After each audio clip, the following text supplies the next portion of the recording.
Hello, my name's Erlina, and let's just say, this story didn't start at the job interview. It started long before, with a sister who always smiled for the cameras but sharpened her words behind closed doors. I showed up hoping for a fair shot. Instead, I walked into a setup.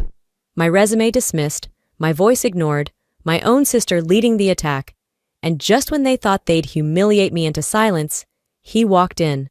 The one person they didn't expect, my fiancé, their boss. But what hurt most wasn't the sabotage. It was realizing my own family had been rewriting my story for years. How did it get this far? Why was I always the one they chose to erase? I arrived 15 minutes early, resume tucked under my arm, shoes freshly polished but already pinching at the toes.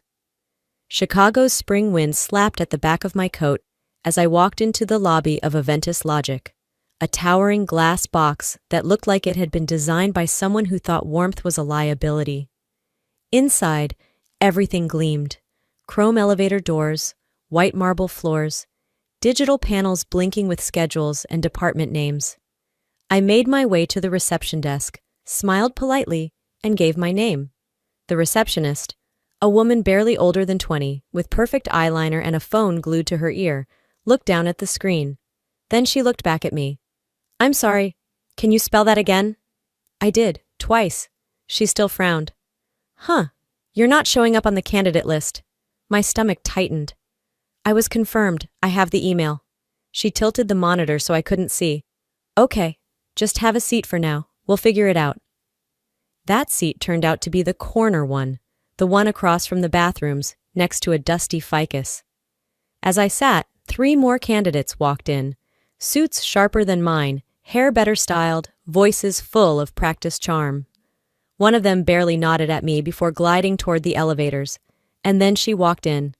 Marjorie, my sister, navy heels clicking like gunfire on marble, a navy blouse tailored to perfection, a silver watch I'd seen her wear in family photos with Dad. Her eyes swept across the room and landed on me. No smile, no acknowledgement. She turned away, said something to the receptionist, and disappeared behind the frosted glass of the executive elevators. I sat back and exhaled through my nose. This was no coincidence. She'd known I was applying. Hell, I'd told her over coffee 2 months ago, back when we were pretending to be civil. She hadn't said a word then, just nodded, sipping her triple-shot oat latte and murmured, "Corporate culture can be competitive." 10 minutes passed, then 20. I watched as the other candidates were called upstairs, one by one, welcomed, greeted, escorted. No one came for me. I walked back to the desk. "Excuse me, any update?" "Oh, they said you can join the next group going up. Sorry for the delay."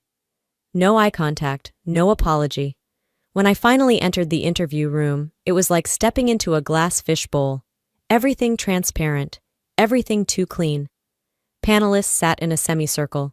5 of them, not including Marjorie, who was now sipping from a mate black mug that probably cost more than my entire outfit. The only seat left was off to the side, slightly out of the circle. Like an accident, but not really. I walked to it, paused, and tried to shift it subtly into alignment. The legs screeched across the floor. Every head turned. Marjorie didn't. She sipped, crossed one leg over the other, and whispered something to the woman beside her, who gave a little laugh. My cheeks burned. I sat down. Back straight, eyes forward. The introductions began. One by one, candidates were asked to stand and share their background. Ivy League here, Fortune 500 internship there. Phrases like data-centric innovation and scalable transformation flew like confetti. I watched, listened, waited. Marjorie smiled at all of them, took notes, occasionally leaned forward in interest. My turn came, and no one looked up. I cleared my throat, gave my pitch. A career rebuilt from freelance platforms, late nights, solo wins. No gaps, just grit. No reaction, no questions. Marjorie flipped her pen. I sat back down.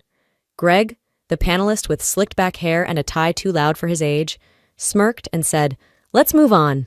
I froze. So that was it. This wasn't an interview. It was a performance. And I wasn't part of the script.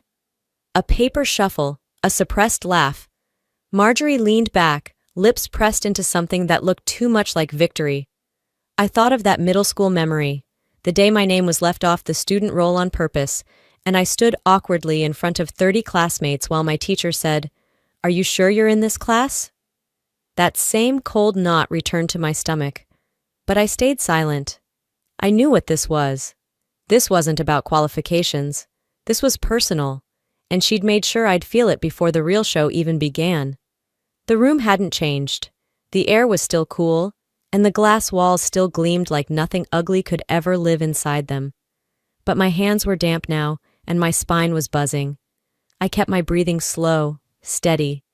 The kind of breathing I used to practice before presentations, back when the audience wasn't my sister pretending I didn't exist. A man from HR wrapped up the standard spiel about leadership and adaptability, then turned the floor over to the panel. Marjorie stood without looking at me and clapped her hands once. "Let's get real," she said, flashing her perfect corporate smile. "We've heard enough about leadership from the brochures. Let's see how you all think on your feet." She didn't glance at the others. Her eyes swept the room like she was holding court.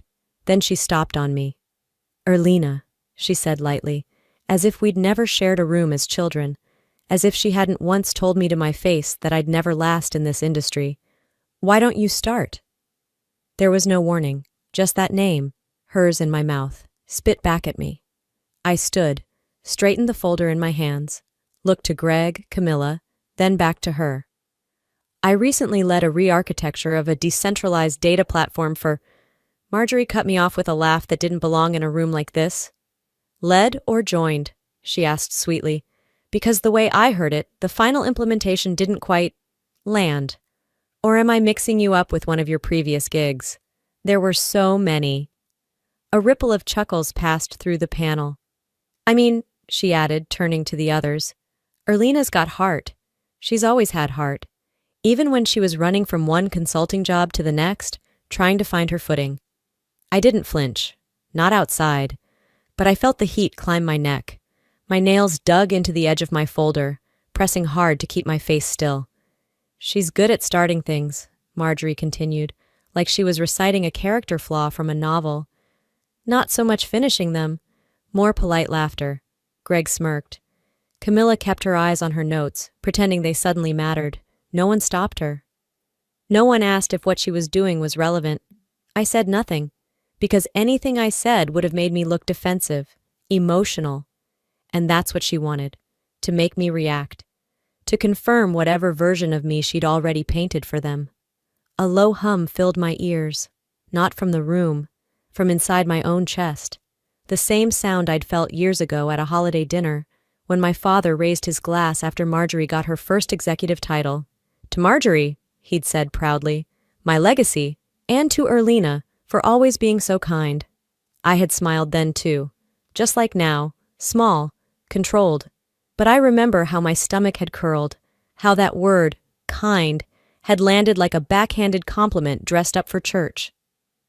Back in the glass room, I sat, crossed one leg over the other.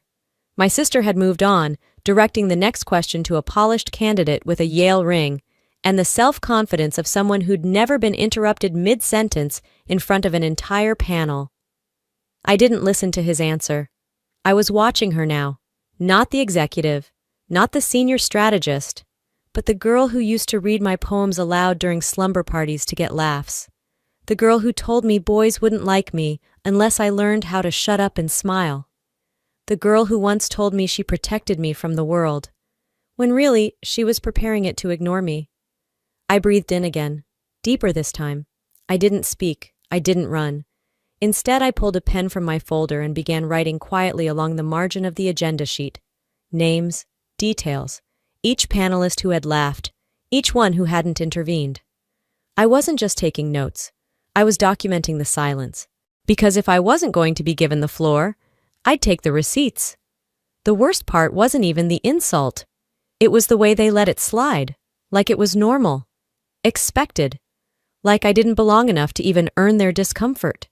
I didn't let it break me, not this time, because they thought I was still playing the role they gave me, but something had shifted, and not in my sister, in me. Greg cleared his throat and leaned back like he was about to announce the weather, not deliver the next round of corporate pageantry. "Let's shift gears," he said, tapping the folder in front of him with the smugness of a man who believed he was both judge and entertainment. "No devices, just your brains. Time for the real fun." A woman to my left adjusted her sleeve, already pulling a pen from her clutch. Another man straightened his spine as if he were prepping for combat. I reached into my bag for my pen, my fingers finding it by feel. A thick paper packet landed in front of each of us with a thud. 15 minutes, Greg announced. Systems logic, problem solving, real-life scenarios. Let's see who sinks or swims. I opened the test. It was brutal, yes, but not beyond me. I'd built frameworks twice as complex on nights when insomnia was my only friend. I tuned everything out, the whispers, the tapping pens, even Marjorie's shoes clicking lightly as she crossed her legs beside Greg. I worked clean. I moved fast but not rushed. I knew this language better than I knew most people. Finished with a minute to spare, I placed my pen down, breathing once, then slid the packet forward with quiet certainty. Greg picked it up like it offended him. He flipped the pages slowly, almost theatrically, didn't read a word. Then he smiled, the kind of grin you reserve for toddlers who think they've done something impressive. Great handwriting, he said. Then, without breaking eye contact, he tore the entire packet in half, not fast, slow, page by page, crackle by crackle. The room went silent. The kind of silence that doesn't come from respect, but from tension so thick it could drown you. He let the pieces fall into the trash beside him. This isn't that kind of company, he added, but best of luck elsewhere. A soft chuckle from someone in the back. I didn't turn to see who. My jaw tightened, but I didn't say a word. Marjorie didn't even blink. She sipped her drink like she was watching a rerun of a show she'd already memorized. And for a second, I almost believed I had failed. Again. But then something inside me shifted. Not the kind of shift people write in poems. No sudden fire, no metaphorical phoenix. Just a sharp clarity. I'd seen this scene before. Not here, but 18 months ago. When a nonprofit reached out, ecstatic about a demo I'd sent them. We talked timelines, budgets. They called my approach elegant. I'd stayed up for nights refining it, believing this deal would change everything. Then the silence came, followed by an official email. We're moving in a different direction. Weeks later, I found out Marjorie had joined the consulting firm that picked up that same client. They launched their new system with bullet points I'd written, diagrams I'd drawn, but no one asked, no one credited. And I told myself maybe I wasn't ready back then. Maybe I needed to be sharper, better. Now I saw it for what it was. It wasn't failure. It was theft. Today was no different. Only this time, I had witnesses. I looked at the shredded pages in the bin, then down at my folder. I flipped it open, wrote one sentence in my notes. Don't mistake silence for agreement. I saw everything. I closed the folder again, slowly, deliberately. I didn't look at Greg, didn't look at Marjorie, because this wasn't about them anymore. It was about me, and I wasn't there to please. I was there to remember. I stepped out of the conference room without being told I could. No one stopped me. Maybe they thought I was cracking, walking off to cry in a stairwell. I didn't care. I just needed a moment. Not to fall apart, but to keep from burning up in front of them. The hallway was quiet, sterile. My heels echoed as I turned toward the waiting area where a vending machine hummed like it held some deeper truth. I sat on a bench near the elevators, pulled my phone from my bag, and unlocked it with a breath I didn't realize I'd held. 3 new notifications blinked. One was from Brielle, an old vendor contact I'd worked with on a side project last year. Her email was short, just a forwarded message and a line. Not sure what's going on over there, but you should see this. I opened the thread. There it was. An email that looked like it came from me. Same signature, same layout, same tone, except it wasn't mine.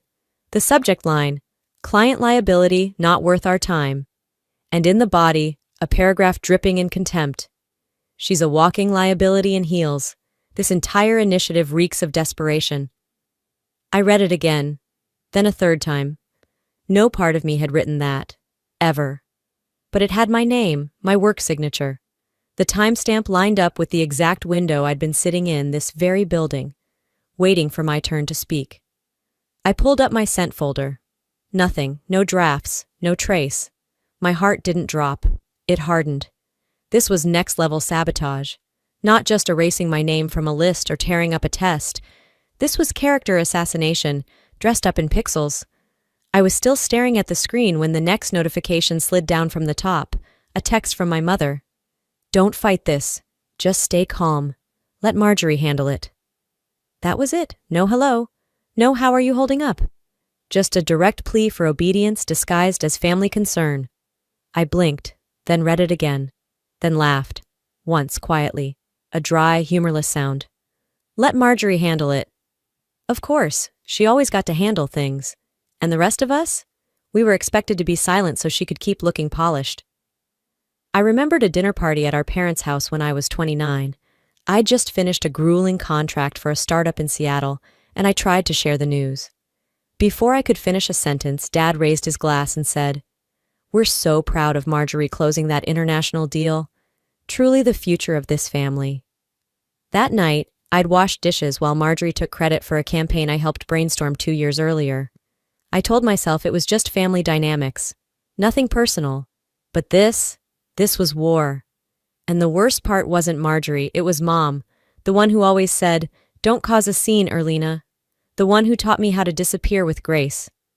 I stood slowly, walked to the women's restroom at the end of the hallway, and locked myself inside the farthest stall. I wasn't hiding. I was insulating. I needed a second before I let this next wave of rage touch anything outside of me. The email replayed in my mind, the text, the smug faces around that table. I could almost hear Greg's laugh again, see Marjorie's eyes daring me to react. I didn't cry, I didn't pace. I pulled out my notepad, flipped to a blank page, wrote, "If they fake my words, I'll show them what truth actually sounds like." Then I tore the page out, folded it, slid it into my jacket pocket like a promise, because they'd pushed me too far. And I wasn't just keeping score anymore. I was preparing to answer. I emerged from the restroom slower than I went in, but not because I was uncertain, because I was steady. My jacket felt heavier now, like the folded note in my pocket had some kind of weight to it, something denser than paper. Maybe it did. Maybe it was finally resolve. By the time I re-entered the main hallway, the panelists were still inside, the glass walls offering me a clear, cruel view of the same table, the same seats, the same power balance. Marjorie's head was tilted back as she laughed at something Greg had said. Whatever it wasn't funny. Not to me. Probably not even to him. Just part of the script. Camilla, the assistant coordinating logistics, stepped into the hallway holding a tablet. She looked startled to see me standing so close. I raised a hand casually. "Do you have 5 minutes?" I asked softly. "Alone." She blinked. "Now?" I nodded. "It's about my application file. There's a document I need to review. One I think was attached to a message you forwarded to me a few months ago." Her fingers tightened slightly on the tablet. "I'm not sure I'm authorized to—" "You forwarded it, Camilla," I interrupted gently. "You were in the CC line. You didn't mean to, I'm sure, but it's in my archive. I just need to see it again. The metadata." A pause. Then, surprisingly, she nodded. "Give me a second." She disappeared into a side office. I paced quietly outside, not with nervousness, with purpose. When she returned, she handed me the tablet. "It's still on the server," she said, voice low. "Just be quick." The file was labeled innocuously, Q 3 candidate evil drafts _ finalv 3. But as I opened it, something old and raw stirred. I remembered this file. I had glanced at it last fall, during an application cycle. It struck me as odd at the time. My name was mentioned in passing under candidate review notes, even though I hadn't formally applied. But I let it go. I'd been tired, busy. Today, I was neither. My eyes scanned the page until I found it, buried under a bullet point titled, Concerns. EM, History of Inconsistent Collaboration, Not Aligned with Firm Culture. The initials were mine. The note was vague enough to dodge scrutiny, sharp enough to cut through credibility.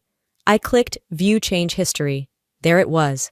Timestamps, edits, revisions. And the editor ID, Marjorie.kl. I exhaled, long and even. She'd prepped this months ago. She hadn't just tried to tank me during the interview. She'd been laying the groundwork long before I walked into the building. I handed the tablet back to Camilla with a single nod. Thank you. Then I turned and walked back into the lion's mouth. The glass door made a soft click as I re-entered the conference room. The panelists barely acknowledged me. Greg gave me a glance. Marjorie barely flicked her eyes upward. But I didn't head straight to my seat this time. I stood. Excuse me, I said, loud enough to shift every spine in the room. Before we continue, I'd like to clarify something regarding my candidacy. Greg cocked his head. Now? Yes, I replied. No one told me to sit down. I stepped forward, placing a slim printout from my folder directly in front of them. This file contains internal edits made to candidate evaluations, specifically mine. It was accessed prior to the opening of this interview cycle, and the edits included language that could have influenced today's process. I didn't name her. I didn't need to. The temperature in the room dropped. Greg straightened slightly. Camilla stayed near the doorway, not quite inside, not quite out. Marjorie blinked once, but she didn't speak. The person who edited the file, I continued, voice even, is a current panelist. Silence spread like spilled ink. I folded my hands in front of me. I'm not here to accuse. I'm here to ensure the process is as fair as it claims to be. If there's been a misunderstanding, I welcome clarification. If not, I'm prepared to escalate through the appropriate channels. Greg looked down, not out of shame, calculation. Marjorie's jaw tensed. Erlina, she began, but I raised a hand. Don't. I could still hear her voice from that winter day in our parents' kitchen. Glass of wine in her hand, that fake sisterly smile. People like you don't lead, Elle. You absorb, you orbit. I shine. Back then, I swallowed it, believed it, maybe even internalized it. But now I saw it for what it was. An older sister's fear of being followed too closely. I looked around the room, not with pleading, but with memory. I had studied every angle, every silence, every smile too wide. And now I was speaking. The tension didn't break. It didn't snap or shatter or dissolve into some tidy emotional resolution. It stretched, tight, thin, like a wire drawn between two immovable points, humming just below the frequency of disaster. After I finished speaking, a short, pointed statement I'd rehearsed only in instinct, the room filled with a thick, ambient silence, not the kind that waits for someone to fill it, but the kind that chooses not to be interrupted. It hung there, heavy and deliberate. You could feel it brushing against your skin. Greg cleared his throat. A polite, empty sound. He clicked his pen once, then again, like a tic he didn't know he had. Marjorie shifted in her seat. She leaned back, folded her arms with a subtle raise of her brows, like I'd just said something quaint or mildly irritating. She gave the impression of someone who'd survived worse, or at least wanted us to think so. Her look wasn't dismissive exactly. It was indulgent, the way someone might let a child finish a tantrum before telling them to go to their room. The other panelists said nothing. They didn't even look in my direction. One tapped a finger rhythmically against the desk. Another stared blankly at the projection screen, as if it offered a way out. Camilla, the intern or assistant or whatever title they'd given her to justify how often they ignored her, stood near the door. She didn't speak, but her fingers twisted the strap of her tablet case in tight, anxious loops. Still, nothing. No rebuttal, no questions, no challenge, just the smug, glacial silence of people who believed they still controlled the narrative. But that silence was louder than anything they could have said. It was choreographed, practiced, a performance of power. And underneath it, I could feel something start to tilt, not in their favor. Greg exhaled and adjusted his jacket. Let's bring in the next candidate, he said lightly, as if none of what just happened mattered, as if it hadn't landed like a dropped match in a dry field. My hands remained on the table, palms flat, fingers relaxed, outwardly calm. But under the surface my pulse thudded, strong and fast. I didn't reply. There was nothing else I needed to say. Not yet. I'd already dropped the weight I came here to drop, and I was done asking for permission to exist. Marjorie offered a smile then, thin, polished, the kind you reserve for a problem you think has passed. She had no idea the trigger had been reset. The gun wasn't empty, it had reloaded. They moved on, as if nothing happened. Daniel, the next candidate, walked in with the earnest bounce of someone who hadn't read the room yet. His shirt collar was too stiff, his voice too eager. He launched into a pitch before the door had fully closed, rattling off metrics and mission values like he believed enthusiasm alone could carry him. And then the door opened again. Not with a bang, not dramatically. Just a simple click and a shift of air. Every head turned. Keen Bauer stepped inside. He didn't speak right away. He didn't have to. Keen was the kind of man whose presence arrived before he did. People straightened their backs around him. They checked their notes, rechecked their posture, adjusted their tone. He wasn't loud. He didn't need to be. Power doesn't yell. It waits. Greg nearly knocked over his coffee trying to sit straighter. Marjorie went still. Her hand, resting on the table, tensed slightly. Keen didn't look at them. He looked at me. "Erlina," he said, voice low but unmistakably clear, as he crossed the room and walked behind my chair. "You good?" I met his eyes. Steady.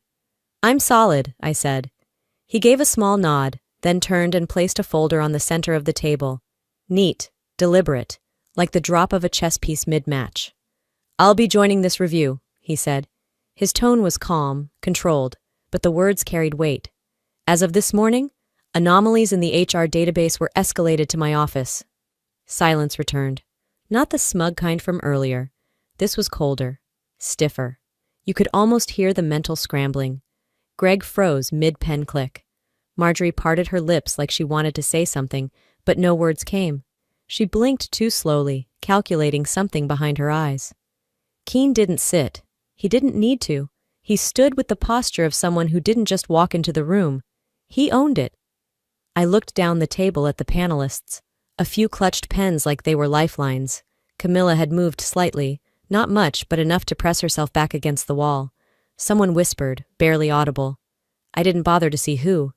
Greg tried weakly to reassert some kind of structure.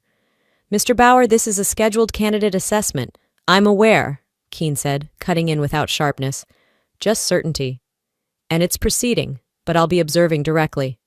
He let that pause linger. "Particularly for candidates whose records include metadata inconsistencies, the kind that suggest manual edits." That landed like a slap across a quiet room. Marjorie straightened in her seat. Her expression shifted. Less composed now, more guarded. She tried to reset, but she was behind the rhythm. The room had changed, and I could feel it. The shift, the rebalancing of weight, the recalibration of power. It was in the way people sat differently now, in the silence that wasn't in their control anymore. I looked at her. Direct. She didn't meet my eyes. "You know," I said slowly, not loud but with intention, "I was asked this morning if I wanted to withdraw." I stood, calm, deliberate. I wasn't angry. I wasn't rattled. I was done playing the part they wrote for me. "But I'm not stepping down," I said. "I'm stepping in." I paused, let it land. "And if anyone still thinks I'm here by mistake?" I scanned the room. "You're welcome to keep thinking that." Then I smiled. Not the kind that says thank you. The kind that says watch me. I work better underestimated. No one responded. Greg didn't smile. Marjorie didn't smirk. They'd stopped pretending it was business as usual. Keen folded his arms across his chest. That was his version of applause. From the corner of my vision, Camilla looked at me. Just briefly. Her face didn't carry pity. It carried something else. Relief. Because sometimes power doesn't announce itself with volume. Sometimes all it takes is standing up. Keen's presence didn't end the games. It just shifted the rules. The room settled into a false calm, the kind that buzzes beneath the surface like an old power line, crackling but unseen. No one dared dismiss me now, but they weren't apologizing either. Greg began asking generic questions again, mechanical and clipped. Marjorie's voice had lost its silky confidence. Now, every word she spoke landed brittle. They were pretending nothing had happened. That was their strategy now. Reset the stage, drag the hour to its end, hope no one noticed the rot beneath the gloss. But I wasn't pretending, and I wasn't done. I leaned toward the assistant seated near the corner. She looked barely out of grad school, badge half tucked into her blazer, fingers twitching nervously on the mouse. "Excuse me," I said. "Do you have access to the internal session feed from this morning?" She blinked. Technically yes. I'd like it reviewed. From the moment I entered this room until now. All audio and visual data." Her eyes darted toward Greg, who stared back like she'd just slipped on a landmine. "That's not protocol," he said, smiling too wide. Keen didn't move from where he stood near the corner, arms crossed, but his voice cut through. "It is today." The girl nodded and tapped a few keys. The wall screen behind us flickered to life. The room didn't exhale. It just watched. No music, no sound design, just footage. There I was, standing awkwardly by the door, waiting for acknowledgement that never came. Marjorie whispering to Greg, Camilla smirking. My chair left out of line, no one offering to fix it. Every insult in the form of silence. Every unspoken decision caught in high definition. It was all there, unedited, undeniable. The playback ended with Greg flipping through my folder, tearing the pages and laughing like it was casual. I didn't turn around. I let the silence do the talking. Then a sound. Soft, deliberate, heels clicking against the floor. Camilla stood. "I have something," she said, her voice low. "That wasn't submitted officially." She reached into her bag and pulled out a flash drive. Her hands shook, but she didn't stop. "I wasn't sure if I'd ever use this. I saved it for safety. But today, this isn't safety anymore." She walked forward and handed it to the assistant. Not Greg, not Marjorie. The screen refreshed. A new file loaded. It was a chat log. Between Greg and Marjorie. Time-stamped. From the morning of the interview. Marjorie. Derail her early. Hint at resume gaps. Get panel laughing. Makes her defensive. Greg. Copy that. Want me to throw in something about energy too? LOL Marjorie. Perfect. She shuts down fast. Easy win. I didn't smile. I didn't gloat. I just looked at Marjorie. For the first time since I walked into this building, she didn't have a comeback. Her mouth opened, then closed. Her gaze went to Keen, but he wasn't offering rescue. Not anymore. "Explain that," one of the board members said. He was older, seated quietly most of the time. A man who hadn't taken sides. Until now. Greg tried. "It was banter, just shorthand, internal venting." The board member narrowed his eyes. "So this wasn't objectivity, it was repayment." Greg blinked. You owed her," the board member said flatly. "She covered something for you. That's why you backed her." Greg went quiet. No one stood up for him. No one stood up for Marjorie. The panel's collective posture sagged like air leaking from a balloon. Whatever script they were following had ended. They weren't in control anymore. I didn't need to yell. I didn't throw anything. I just stood up, again, and said, "I believe we all know where this leaves us." And for once, no one interrupted. I stayed standing, though no one asked me to. Something in me refused to sit for the verdict this time. Not when the truth hadn't finished speaking. The light from the windows stretched longer now, casting golden lines across the table like a courtroom verdict in slow motion. Outside, the city kept moving, cars, pedestrians, people living their lives, oblivious to the quiet storm unfolding in this room. I placed a single folder on the polished table. No words, just motion. Keen stepped forward and nodded toward the board. "This document has been reviewed by IT security and verified internally." Greg shifted in his seat. Marjorie didn't. I watched her the entire time. Her face stayed still. Too still. I'd seen that expression before. Not guilt, not panic. Calculation. Inside the folder was a simple printout. A forensic trace. Email metadata. Login timestamps. IP logs. The email that had been circulated. The one supposedly sent from my account. The one calling a partner a liability in heels. Hadn't come from me.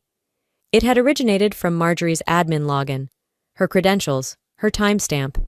Her location. The corporate IP assigned to her desk, her laptop, at 9:16 a.m. 2 days before the interview. I didn't narrate it. I let the paper speak. The board chair leaned forward, read it once, then again. He looked at Keen, then back at Marjorie. She finally broke the silence. "This is being taken out of context," she said. There could have been an access confusion. I delegate emails all the time. No, I cut in. Calm, precise. Your name, your credentials, your device. This wasn't delegation. This was fabrication. She scoffed, but quieter than before. And then, I said the thing I hadn't planned to, the line that had lived inside me for years. You didn't just lie, I said. You erased me. Again. She froze. I let it sit there. Because years ago, when her boutique firm was about to collapse in the wake of her divorce, she came to me, quietly, desperate. And I rewrote her pitch presentation in 48 hours flat. I rebuilt her entire deck, reframed the language, polished the financials. She won the promotion, she took the credit, and never mentioned my name. I hadn't brought it up since, but Greg had been at that firm too. I saw his eyes flicker now. He remembered. I looked at Marjorie. You've always known how to shine, I said, but only when you could block someone else's light. She flinched. A beat of silence passed, then, a familiar defense tactic. You've always been so dramatic, Elle, she said, voice rising. You're mad I'm better. You always have been. There it was, the panic mask. I'm not mad, I said. I'm done. I didn't need the room to like me. I didn't need to explain who I was anymore. I just don't take orders from ghosts. She blinked. You think this is justice? She asked, voice trembling now. You think these people actually care about your truth? They're using you. And maybe they were. Maybe some of them had only shifted because the wind changed. But I looked right at her and smiled. I stopped needing applause the moment I stopped chasing your approval. And then, I said the quietest thing I'd said all day. When we were 12 and you read my journal out loud to the whole school assembly, that's when I learned the ones who fear the truth the most are always the ones who bury it deepest. The room didn't gasp, it just stopped breathing. The legal counsel adjusted his glasses. In light of this evidence, we recommend immediate disciplinary review and possible termination. The board may proceed to close deliberation. Marjorie didn't speak again. Greg kept staring at the table. No one looked me in the eye, not out of shame, out of reckoning. I stayed where I was, not triumphant, not smug, just rooted. They thought they'd buried me, but I wasn't buried. I was planted.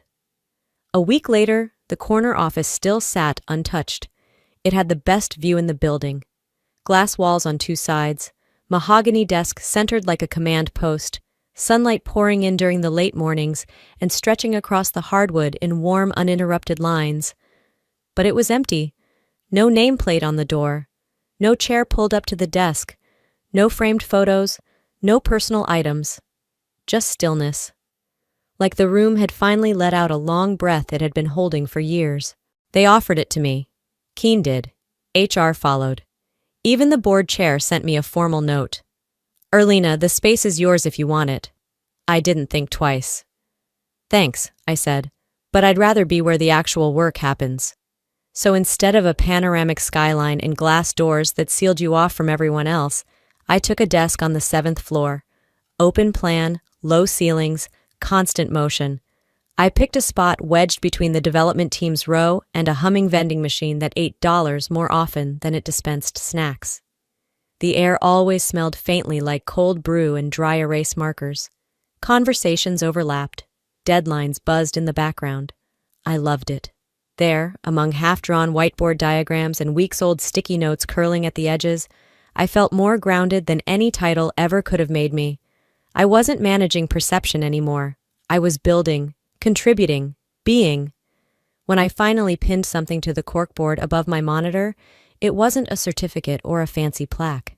It was a torn piece of paper, all that was left of the technical skills assessment Greg had shredded in front of the review panel.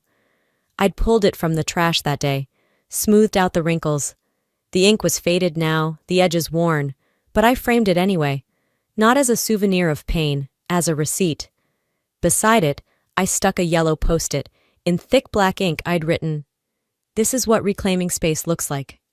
I didn't expect anyone to notice. It wasn't for them. But that afternoon, while I was knee-deep in organizing sprint notes in Trello, someone lingered beside my desk. I looked up. It was her, the quiet one from the interview group, the woman who kept her head down every time Marjorie interrupted someone. I remembered how small she'd seemed in that room, how her shoulders curved inward like she was trying to disappear. Now, she stood taller, shoulders squared, voice steady. "I didn't get the job," she said, "but I wanted to thank you." I raised an eyebrow. "For what?" "For not letting them silence you," she said. "I didn't speak up that day. I wanted to, but I froze. Watching you made me realize I don't have to keep shrinking just to be safe." She gave a small nod, no dramatics, no lingering, and walked off. I didn't move right away, just sat there, staring at the space she'd occupied, a lump quietly rising in my throat. Not from guilt, not from regret, just the weight of knowing something real had shifted, not just in me, but in someone else. That night, I found myself at the little cafe 2 blocks from the office, same one I used to go to after interviews, back when I still thought chasing job titles was the same as chasing purpose. I sat outside, hoodie pulled over my head, steam rising from my cup. I scrolled through my phone. 2 missed calls. The first was from Ethan. His name still sat in my contacts, even though I hadn't used it in weeks. I listened. "I owe you an apology," his voice said, scratchy through the speaker. "I should have spoken up when my parents compared you to Marjorie. I didn't. I was a coward. And I'm sorry." I didn't replay it. Didn't delete it either. Just let it sit there. The second voicemail was from my father. "I didn't see it all," he said. His voice cracked like he was admitting something to himself as much as to me. "I should have asked more questions. Should have listened harder. I'm sorry, Elle." That one stayed with me longer. But I didn't return the call. Not out of bitterness. Not because it didn't matter. But because, for once, I didn't need it to. Some silences aren't meant to be broken. Some gaps don't need to be filled. Especially when you've learned to hear your own voice clearly. And trust it. The next morning, I got to my desk early. The DV team wasn't in yet. The floor was quiet except for the hum of monitors booting up. There was something beneath my keyboard. A post-it note. No message, no name. Just a single, small check mark drawn in the corner. I stared at it for a long moment. Then I smiled. I knew what it meant. That's what impact looks like. Not applause, not headlines. Just quiet acknowledgement from someone who saw you stand when it wasn't easy, and chose to do the same. Some victories don't come with confetti. They come with space. And this time, it was mine. Before we wrap up, let me leave you with this. Sometimes the most powerful thing you can do is not to scream or beg or prove. It's to stand, quietly, unapologetically, and let truth do the talking for you. This story wasn't just about a job, or even about family betrayal. It was about reclaiming space you were told you didn't deserve, about drawing the line, not with anger, but with evidence, grace, and resilience. If you've ever been silenced, overlooked, or made to feel like you weren't enough, I hope this reminds you, your voice matters, even when it shakes, especially when it shakes. And now I'd love to hear from you. Have you ever had to fight for your worth in a room that wanted you silent? Do you believe family should always be forgiven, no matter what they do? Share your thoughts in the comments.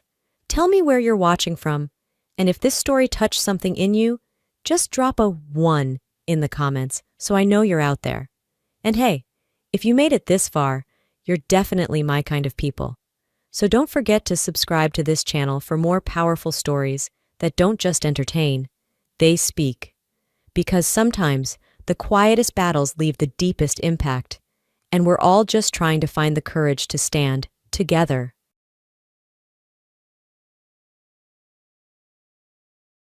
I'm Amelia, about to turn 27 this year. I've been happily married for 5 years, and my son Martin just celebrated his 4th birthday. I used to work full-time after we got married, but now I balance part-time work at the same company. My husband Brian is 33 years older than me. Brian's initial enthusiasm in our dating days was exciting, but after we got married, his behavior changed. He became more domineering. Brian has a 20-year-old sister named Jane, and their age difference seems to make Brian more indulgent with her. Before we were married, I didn't mind Jane's frequent visits. I assumed they had a close relationship. But after we tied the knot, I noticed Jane's behavior shift. She often drops by unannounced, expecting to be served without bringing anything to show her appreciation. Brian, instead of addressing this, expects me to cater to her demands. Jane treats me like I'm invisible, only speaking to Brian. Despite not preparing for an extra guest, I end up serving dinner to Jane. Brian, rather than understanding, blames me for not being more considerate.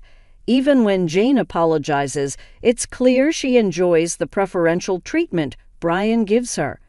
Left with leftovers, I make my own meal while Brian and Jane chat on the sofa, leaving the dining table a mess. They treat Martin and me more like hired help than family. One evening, as I'm about to bathe Martin, Brian interrupts loudly, demanding I buy a cake for Jane despite the late hour. Jane insists on having it right away, and Brian blames me for the delay. Feeling pressured, I reluctantly take Martin to the cake shop. Overhearing their conversation, I learn they're criticizing me and questioning why Brian married me.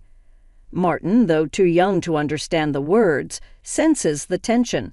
I try to hide my frustration and ask him about his cake preference. He cheerfully requests one with lots of fruit. Our trip to the cake shop was filled with discussions about cakes, momentarily distracting me from Brian's harsh words. Martin and I arrived just before closing time. Fortunately, we found the cake Jane desired, so we purchased 2 cakes, including the fruit-loaded one Martin wanted. Back home, I served the cakes to Jane and Brian, then prepared Martin's cake and headed to the dining room. The moment I placed it in front of Martin, Jane pointed and expressed her desire for that cake. Before I could react, Brian moved Martin's chosen cake in front of Jane, disregarding Martin's protests. Brian justified his action, claiming he bought the cake with his earnings and had the right to choose for Martin. Unable to contain my emotions any longer, I voiced my dissatisfaction. In response, Brian threatened with divorce. Martin, who had stopped crying, anxiously held my hand and then, after some thought, said, "Mom, I also love cake with strawberries on it. Yes, it's really delicious." He mentioned this while eating the cake initially wanted by Jane. Feeling that Martin was enduring too much, I lifted his cake plate. When I saw Jane reaching for it, I took Martin to the next room so he could enjoy his cake in peace. Brian apologized to Jane, claiming he was sorry for being stingy. Despite wanting to retort, I held back for Martin's sake. Watching Martin innocently enjoy his cake was a heartwarming sight. After finishing the cake, we decided to have a late bath and sleep in Martin's bed. The next morning, I discovered Jane had already left. As I prepared breakfast, I heard Martin crying. Shockingly, his piggy bank, a gift from my father, was broken and the saved money was gone. Martin, who always said goodnight to the piggy bank, was left heartbroken. When I questioned Brian about it, he casually mentioned that Jane needed some money, so she took it from the piggy bank. Holding a crying and shaking Martin, I felt his pain so acutely that I cried with him. It was painful to witness Brian prioritizing and caring for his sister more than our son. Expressing my anger and sadness, I confronted Brian, breaking my usual silence on arguments in front of Martin. Brian, without a word, went to the bedroom and returned with something shocking in hand: divorce papers. I discovered the hidden divorce papers that Brian had tucked away somewhere I didn't know. In a sudden burst, he confronted me, shoving the papers at me before storming out of the house with a loud bang. Martin, who had never cried over the issues with Brian and Jane, seemed to have reached his limit, crying since last night. Unable to bear seeing Martin so hurt, I suggested skipping daycare for the day, and he happily agreed with a loud yes, showing a faint smile. We spent the day playing and bonding, with Martin bringing a picture book from the shelf, sitting on my lap, and happily remarking, "The teacher at the nursery today was Mama, right? He looks like an angel." His little heart seemed filled with patience, and I decided to make the day special by taking a day off from work. Despite causing potential trouble at my workplace, They kindly understood the situation and granted me a day off. In the morning, we visited the park, played hide and seek, and had fun in the sandbox and on the slide. When we returned home for lunch, Martin appeared sleepy, usually napping by himself, but today he fell asleep on my lap, like when he was a baby. Though I initially thought of doing household chores during his nap, I decided that today was special. Instead, I allowed myself to be healed by his peaceful sleeping face and gentle breathing. However, my serene moment was abruptly interrupted by a noise from the entrance, indicating the front door had opened. As it wasn't Brian's usual time to come home, I became suspicious and quickly hid in the bedroom closet, clutching Martin. A voice echoed through the house, and to my surprise, it was Jane. Trembling with fear, I listened as she searched for something, expressing frustration over not finding it. Jane then made a phone call, mentioning Brian and discussing their unsuccessful search.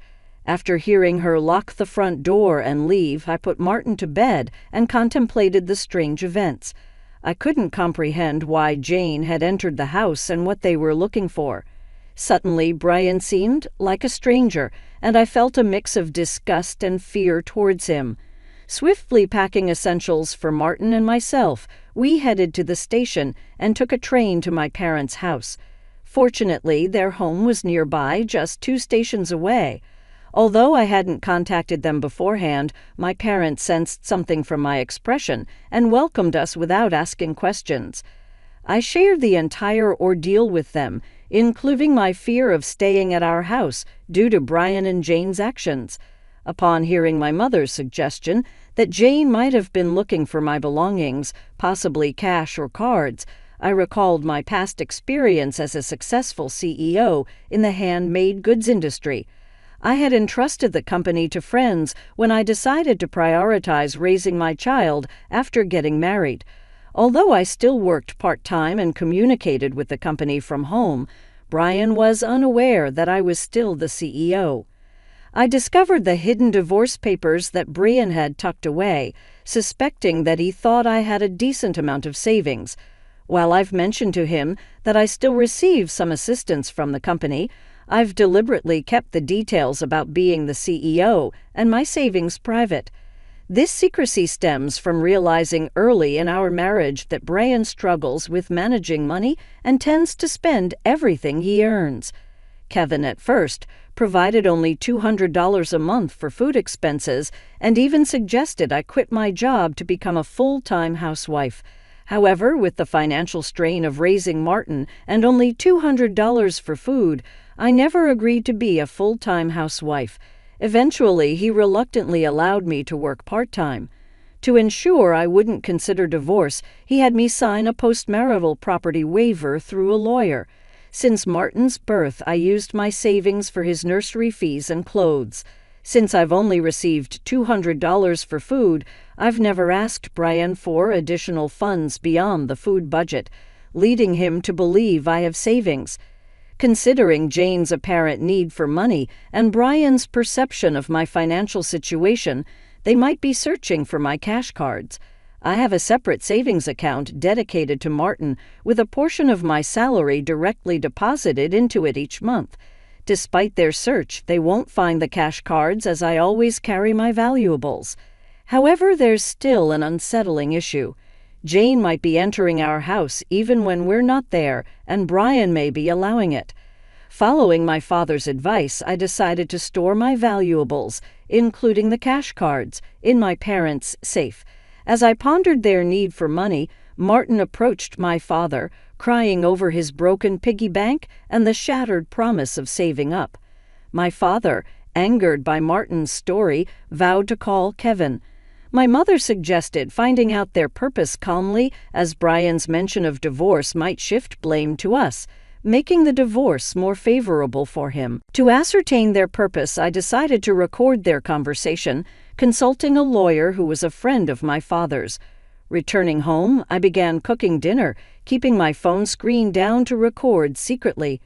Brian arrived home, surprising me by immediately asking about my cash cards. When I questioned him, he gave vague answers, attempting to deceive me. When I remained silent, Brian grew agitated and demanded all my part-time money for his sister. Refusing, I explained it was for Martin's savings. In response, he angrily pushed the signed divorce papers toward me, declaring that I was living off his money and didn't need to save for Martin. He even uttered words implying he valued Jane more than our son. Hearing this, I stopped preparing the meal, put the divorce papers in my bag, took Martin's hand, and headed for the door. Kevin, in a loud voice, declared his serious intent for divorce, instructing me never to come back. I responded by stating I wouldn't return to a house where a stranger could come and go freely. After leaving, I received numerous messages and calls from Kevin, which I ignored. Turning off my phone, I sought refuge at my parents' house, sharing the recording and divorce papers with them. Although I confessed to having no love or affection for Kevin, I expressed concern for Martin. My parents advised me to do as I pleased, acknowledging the potential emotional impact on Martin if a divorce were to occur. While grappling with the decision to divorce Kevin, Martin expressed his hunger. My mother, seeing my distress, kindly made him hamburgers, his favorite dish. Overwhelmed with emotions, tears welled up in my eyes as my mother told Martin, with a warm smile, that she prepared the hamburgers so that he and I could visit whenever we wanted. Taking a bite, Martin exclaimed with joy, praising Gran's hamburgers and expressing a desire to eat them every day. I responded, saying it's because the hamburger contains the love I have for him. In a touching gesture, he took a big bite and offered it to me. Moved by Martin's kindness, my tears couldn't be held back, and even though I tried to stop them, they persisted. My father, noticing Martin's concern, reassured him that my tears were of happiness, not sadness. Hearing this, Martin, in a moment of understanding, hugged me, and my father's eyes turned bright red, realizing the blessing of being with family. I remarked to Martin that family is precious. Surprised, he questioned if Dad had mentioned that only Jane was family. My father gently confirmed it, but then asked Martin if he wanted to live with them as family. With a laugh, Martin happily agreed, making everyone smile. Naturally, despite contemplating divorce, the meal felt so happy that I finally decided to part ways with Kevin. I planned to inform Martin about it, and even though discussing it weighed heavily on my heart, Martin seemed to grasp the situation happily. He expressed the desire to live as a family, embracing the pet dog and calling him his younger brother, despite the dog being older. Preparations for the divorce began, starting with contacting a lawyer who was a friend of my father. The next day, we formalized the contract, and my father and Martin shared comforting laughter while I lay in bed reminiscing about my childhood. The following day, upon checking my smartphone, I found over 200 calls and messages from Kevin, showcasing his emotional instability. Exhausted, I turned off my phone and, with the lawyer's assistance, explained the situation to my parents. Jane had accumulated significant debt from a casino and shopping addiction, and Brian acted as her guarantor, planning to use my savings. The lawyer confirmed that the divorce papers had already been submitted, and Brian sobbed upon realizing it was finalized. Despite expecting disagreements about child support, he signed a pledge to pay $340 to Martin every month. In a subsequent call from Kevin, his tone lacked aggression, and he calmly admitted to financial manipulation and explained his complex feelings toward Jane. I firmly asserted my decision not to reconsider and heard his faint sobbing before he wished me happiness and hung up. Remaining strong until the end, I discussed future plans with my parents and decided to stay with them until Martin grows up. I resumed my role as a company president and later learned that Brian and Jane had informed their parents about the divorce and debt, resulting in dissownment. Today, I find happiness being with my family.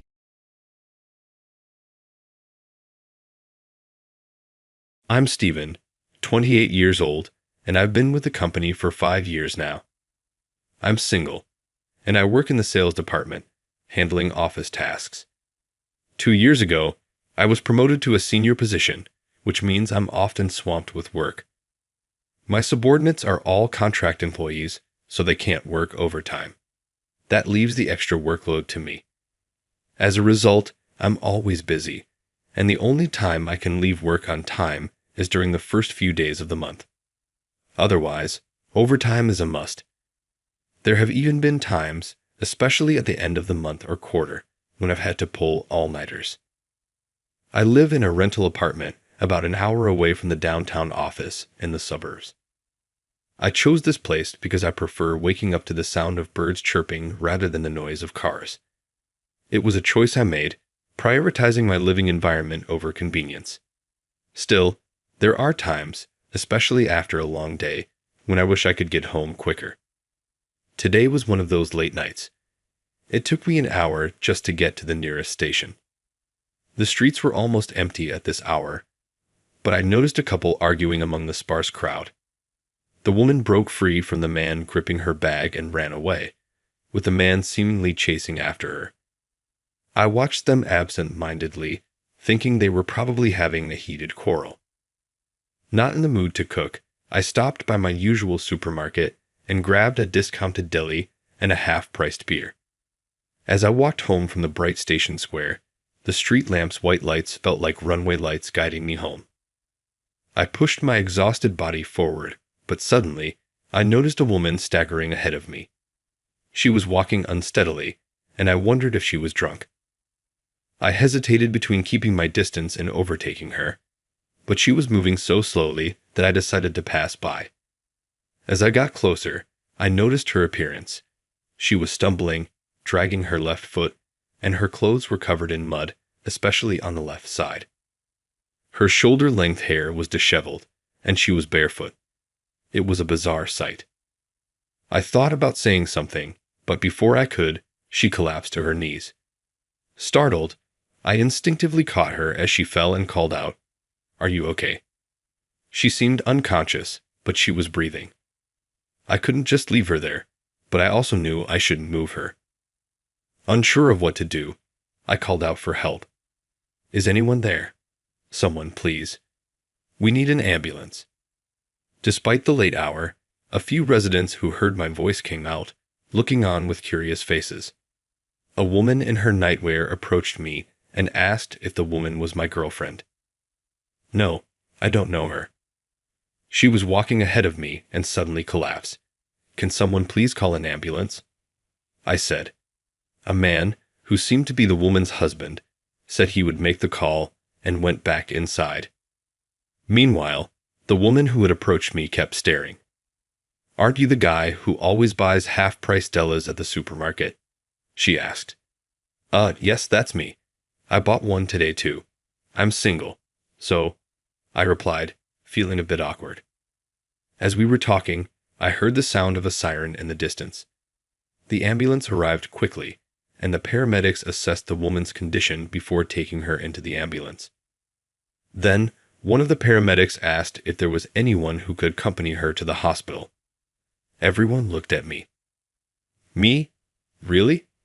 I thought, but I was the only one who could explain the situation, so I got into the ambulance and ended up going to the hospital with her.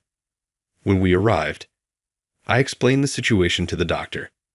The woman had nothing to identify her, and they asked me if I knew who she was. I had no idea. We had no choice but to wait until she regained consciousness. The doctor said her condition wasn't life-threatening, but her left leg seemed fractured. There wasn't much reason for me to stay, but the police would get involved later, and I'd be questioned again. So I left my contact information and decided to go home.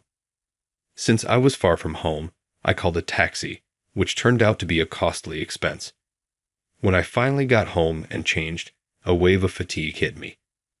Knowing I had work the next day, I heated up some deli food, took a shower, opened a beer, and ate quickly before getting into bed.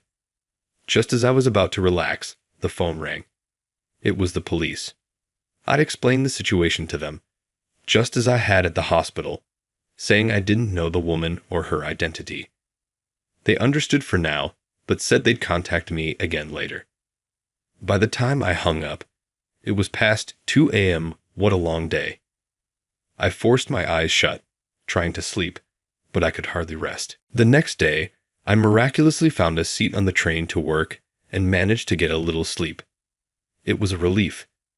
Blending into the usual crowd, I headed to work. The day seemed like any other, as if yesterday's incident had never happened. It's amazing how such a significant personal event can have no impact on the world. With that thought, I arrived at the office and greeted everyone with a forced good morning. After the morning meeting, I started my usual work. Another day of the same old routine began, or so I thought. After finishing the task, I looked around and noticed that my boss, Tom, and the section chief, Ken, weren't at their desks. Did a sudden meeting start? Eventually, Tom returned, but instead of going to his desk, he came straight to mine. Why? I wondered, and then he suddenly patted me on the shoulder. My heart sank. Was this the shoulder pat that signals you're fired? But then, surprisingly, Tom smiled. Ken, who had arrived later, was also smiling. Jess, what's this about? I asked nervously, trying to smile back. Tom continued with a grin. Actually, we got a call from the president of our client company, Mr. Smith. He said you helped his daughter last night. That woman was President Smith's daughter. I was shocked. I had just called an ambulance for a woman who had collapsed near my home the night before. I briefly explained this to Tom. This afternoon, President Smith is coming to meet our President Williams, Tom said. He wants you to be there too, so please make yourself available. I'm counting on you. Yes, I understand. The situation seemed to be getting more serious. What's going to happen to me? As scheduled, President Williams returned in the afternoon, and soon after, President Smith arrived at our office, escorted by Tom and Ken. I headed to the president's office. Excuse me, I've brought Stephen from the sales department, Tom said. Oh, I've been waiting, came President Williams' voice from inside the room. I started to feel nervous. Tom opened the door, and we entered the president's office. Sitting on the guest sofa, facing President Williams, was President Smith, with a woman beside him who seemed to be his wife. Sorry to keep you waiting. This is Stephen, the chief of our sales department. President Williams introduced me. Nice to meet you. I'm Stephen, I said, trying to sound confident. When I raised my head, President Smith and his wife stood up and came over to me. So, you're Stephen. I'm Smith, and this is my wife. She wanted to meet you too, President Smith said. Thank you so much for helping our daughter yesterday, Stephen. We really appreciate it, President Smith said, firmly grasping my right hand with both of his and shaking it vigorously. His wife nodded politely and smiled. Let's sit down and talk over some coffee, President Williams suggested, and they returned to their seats. Stephen, the discussion from here on is about a private matter of President Smith, so I'd like it to be off the record. Is that okay? President Williams looked at me meaningfully. Is it all right for me to be privy to such a discussion? I wondered. President Smith continued, I went to the police today about yesterday's incident, and they said we needed your cooperation. So I have the approval of our president here. Understood. If I can help, I'm at your service, I replied. Thank you, and sorry for the inconvenience, President Smith said, thanking me again.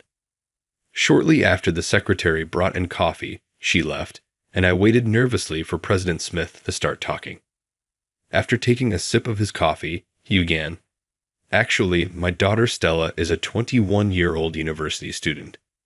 Recently, she started experiencing stalking. I was shocked by this unexpected revelation. I remembered seeing Stella yesterday. Our home is in the suburbs, and her university is in this city. It turns out President Smith's home was quite close to mine. She's in her third year now and has been busy with late-night returns due to being on the festival committee, President Smith continued, sighing as he took another sip of coffee. She hasn't been coming home for a few days. We checked with all her close friends and relatives, but she was nowhere to be found. We were about to file a missing person report with the police yesterday if she didn't return. President Smith placed his hand on his wife's shoulder. Then, yesterday, we got a call from Central Hospital saying that our daughter was brought in by ambulance. We rushed to the hospital immediately. When we got there, she was asleep under anesthesia. Seeing her in bandages and in pain, I couldn't stop my tears. President Smith wiped his eyes, and his wife also brought out a handkerchief. After calming down, he said, "Her doctor at the hospital showed us your business card, Stephen, and told us you were the one who helped our daughter and brought her to the hospital. Seeing it was an employee from your company, I was surprised. I had to call your president first thing this morning to talk about you. I just had to express my gratitude in person. My daughter also wants to thank you." President Williams, who was also present, looked at me. "That's the situation, Stephen. As a company and personally, I owe a debt to President Smith. I want you to help him out as much as you can. I'm asking you to." The president then looked at Tom and Ken and said, "I'd like to assign Stephen exclusively to this matter for a while. Can anyone in the sales department take over his current tasks?" Tom and Ken exchanged glances before Tom answered, "Stephen's current duties involve compiling sales figures from the sales department, organizing reports, and creating monthly and quarterly sales strategy documents based on the analysis. Unfortunately, there's no one else but Stephen who can handle these tasks." "I see," the president said. "So you both have experience with these tasks from your time as chiefs?" he asked Tom with a smile. "Well, in my time, we didn't have computers," Tom replied. "That's right. Ken was the chief until 2 years ago, so he should be more than capable," he added. "That's true, but I'm already swamped with my current role as section chief," Ken said, sounding desperate. "I see," the president said. "Then it's a presidential order. From today, Stephen will be appointed as the chief secretary to the president. I will be his direct superior. Tom and Ken, please take over Stephen's current tasks." President Williams looked at me and said, "I'm sorry for the sudden change, Stephen. You're free to come to the office or work from home. I'll take responsibility for your actions. Thank you in advance." "Yes, I accept with gratitude," I responded, still unsure of what was happening, but determined to manage somehow. President Smith spoke up again. "I'm sorry for involving our company in my family's problems." "What are you saying?" "It's like a child doing a favor for a parent who has been kind to them." "Don't worry about it," President Williams replied. "Thank you so much," President Smith said, shaking hands firmly with President Williams. Tom and Ken stood by, looking dejected. Ken, "I'm sorry. I apologized in my mind." The story of me saving the daughter of President Williams spread throughout the company, and I was treated like a hero. As an afterthought, Tom and Ken, who took over my tasks, were surprised by the workload and reevaluated my abilities, leading to a significant increase in their respect for me. As the newly appointed chief secretary, a position that hadn't previously existed, I naturally had no specific duties. I used my free time to visit Stella at the hospital. The first visit was nerve-wracking. I wasn't sure what to talk about with a young woman, especially one who's a university student. I checked the nameplate on the hospital room and knocked. "This is the president's daughter," I thought, noticing the private room. "Come in," a voice replied. "Excuse me," I said as I entered. It was the lady's voice I heard. I introduced myself. "My name is Stephen from Company ABC. Today, I've come to visit Miss Stella." "Oh my, Stella, this is Stephen, your benefactor," the lady introduced me to her daughter. "Oh no, I'm embarrassed to be seen like this." I heard Stella voice from behind a curtain. Her voice sounded lovely. "What are you saying?" "Come on, please sit here," the lady said, opening the curtain and offering me a chair. "Good afternoon. I'm sorry I couldn't come to greet you sooner." I said hello, and when I looked up, I noticed only her eyes were visible above the blanket. "What's with that attitude? It's rude," the lady chided her. Stella then slowly revealed her face from under the blanket. "Hello, Stephen. I'm Stella. Thank you so much for helping me when I collapsed the other day."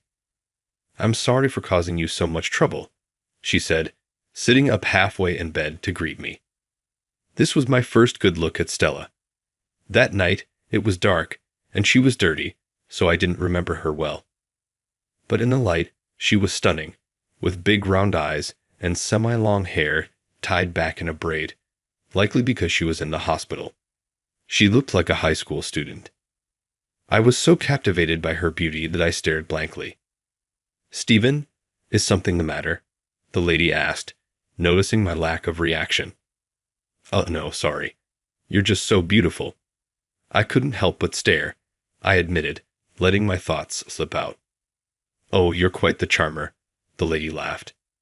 Stella's face turned bright red. As for me, my mind went completely blank. The visit started a bit awkwardly, but thanks to the lady's kindness, we soon enjoyed a pleasant conversation. Stella had been scared and agitated right after being hospitalized, but she seemed much calmer now.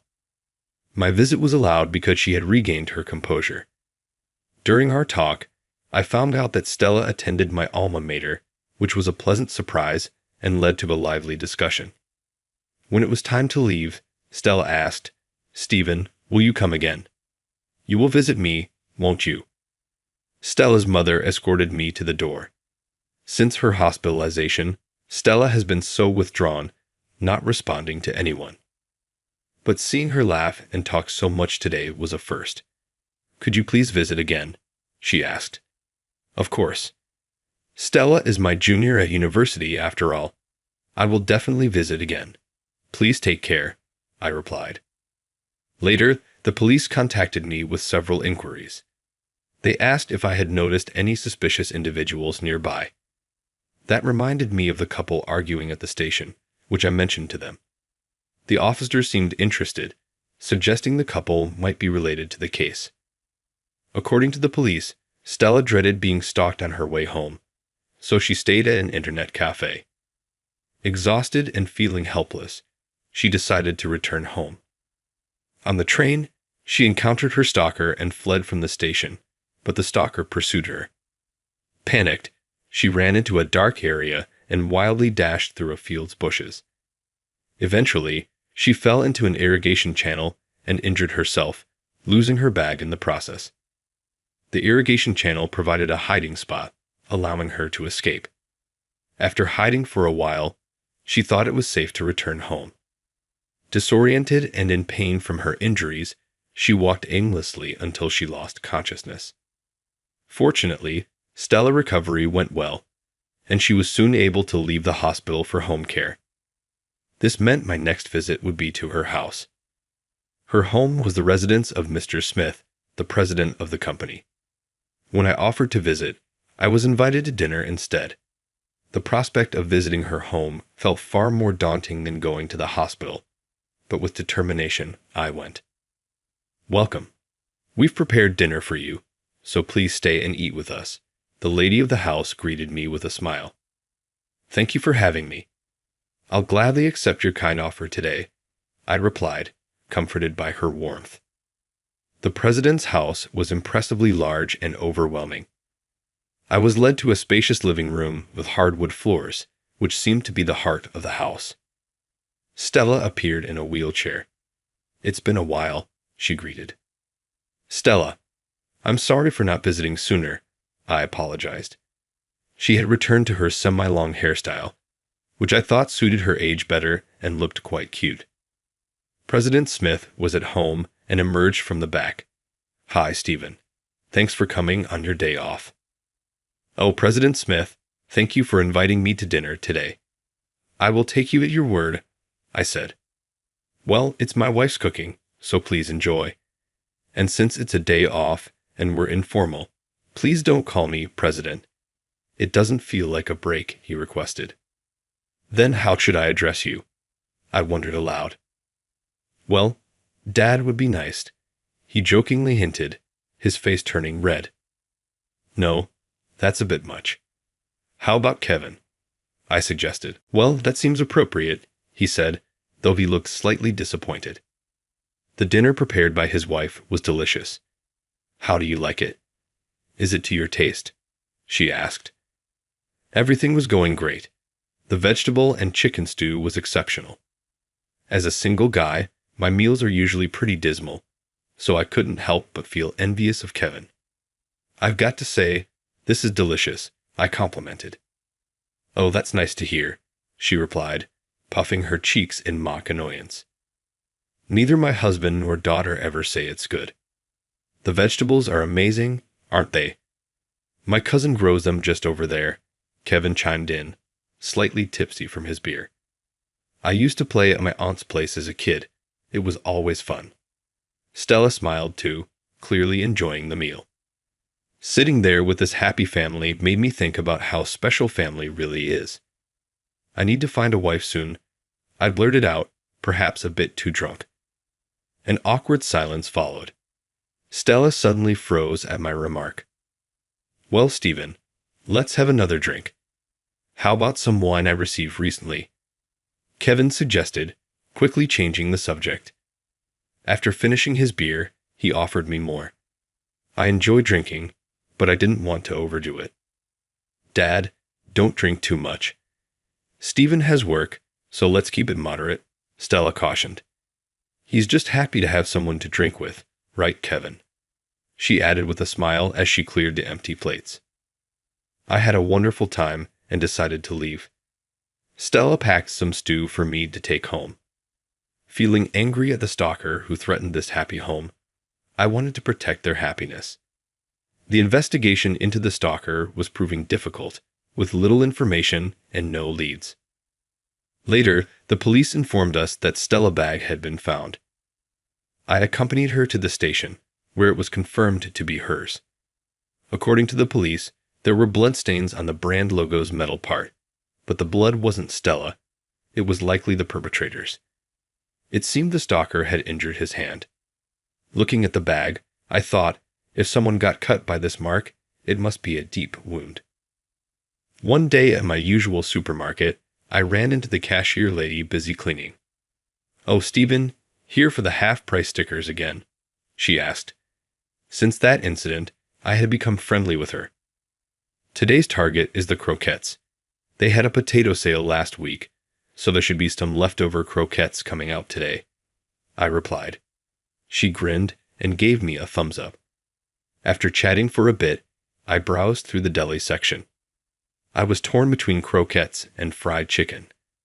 As I was deciding, I heard a tuck sound from behind and saw a man reaching for the fried chicken. Sorry, I hastily moved aside. The man, looking rather unfriendly, glanced at me, grabbed the deli, and walked away. That's when I noticed a significant scar on the back of his hand. Could that scar be from Stella Bag's clasp? I wondered. After he paid at the cashier lady's register and left, I asked her, "Did you see that man's hand injury?" "Oh yes, I've seen him around quite often. He used to have a bandage on his hand for a while, but not today. He works as a part-time delivery guy for a food service. He's delivered here a few times," she explained. So he could have seen inside homes during deliveries. A piece of the puzzle clicked. I felt a flicker of hope in the dark. I invited Stella to come shopping at the supermarket a few times. Moving with crutches was hard for her, but she seemed to enjoy the rare outings. Her smile was always lovely. After repeating these visits for a few days, the man with the scar finally appeared. I quickly hid and peeked out. "Stella, do you recognize that man?" She clung to my arm. "That's him. That's the man who's been following me," she whispered. I immediately called the police. After explaining the situation, they waited at the supermarket entrance. Stella identified him, and the police apprehended him. He was indeed the stalker. He had fallen in love with Stella at first sight during a delivery to her home and had become increasingly obsessed. At least now Stella was safe. Having regained her freedom, Stella invited me to her school festival. It was nostalgic returning to my alma mater. When introducing me to her friends, she jokingly called me her bodyguard, and her friends spontaneously burst into a Whitney Houston song. I sent my support to these endearing juniors. They would someday experience the bittersweetness of working life. I reported the resolution of the case to President Smith and Williams. President Smith was very grateful. "Stephen, you're exceptionally capable with a strong sense of responsibility and perseverance in achieving goals. I'd love to have someone like you at our company," he praised, making me blush. Oddly enough, President Williams gave me a monetary gift, which I decided to share with Tom and Ken, who had covered for me at work. Later, we had a barbecue party at the Smith residence. Throughout the event, President Smith and his wife Stella thanked me repeatedly.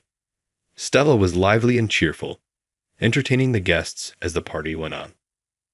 As the evening was winding down, President Smith called me over to his table and offered me a glass of wine. I accepted and listened as he spoke.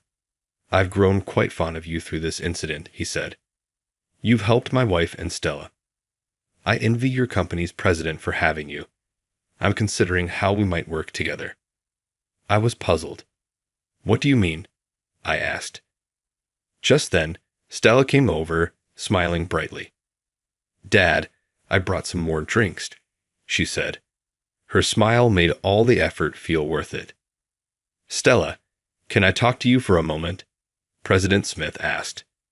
Stella replied, "What is it, Dad?" President Smith said, "I'll get straight to the point. Stephen, I'm wondering if you marry Stella." I accidentally spat out the sake I was sipping. Stella was frozen in shock. "President Smith, that's a pretty heavy joke," I managed to say. "It's no joke," he said. "I wouldn't choose my daughter's partner lightly. After witnessing your actions, I trust you not only with Stella, but also with my business someday." Stella's face turned bright red. "Dad, what are you saying so suddenly?" she stammered. Truthfully, I had feelings for Stella, but accepting such a proposal quickly might seem like I was after her family's wealth. I needed to tell her how I felt. I couldn't bear the thought of our connection ending. I spoke to President Smith. "I'm grateful for your words. I like Stella very much, but accepting this offer lightly would seem disrespectful. I need to be honest with her first." President Smith stared at me intensely, almost overwhelming me. I downed the sake in one gulp and turned to Stella. "Stella, from the moment I met you in that hospital, I fell for you. I'm a simple man, but I want to protect you forever. Will you go out with me? Will you give me your life to cherish? I might make you cry, but I'll never let you suffer." I extended my hand to her, closing my eyes. After what felt like an eternity, her small, warm hand enveloped mine.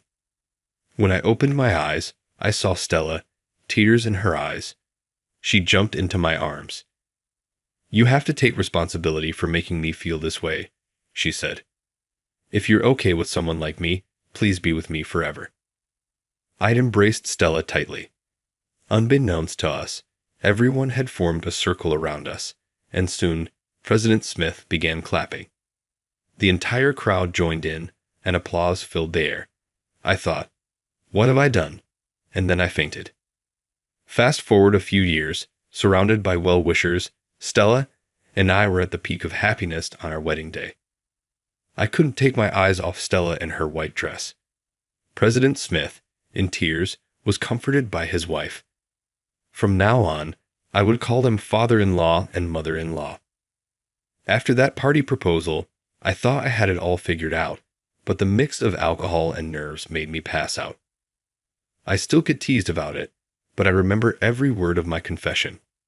"Stella, do you remember what I said at the party?" I asked. "I forgot," she said with a smile. "Really?" I asked. "So, I want you to say it again. I'll make sure you don't make any mistakes." Stella's smile, today the most beautiful I've ever seen, made me vow to protect her for the rest of my life.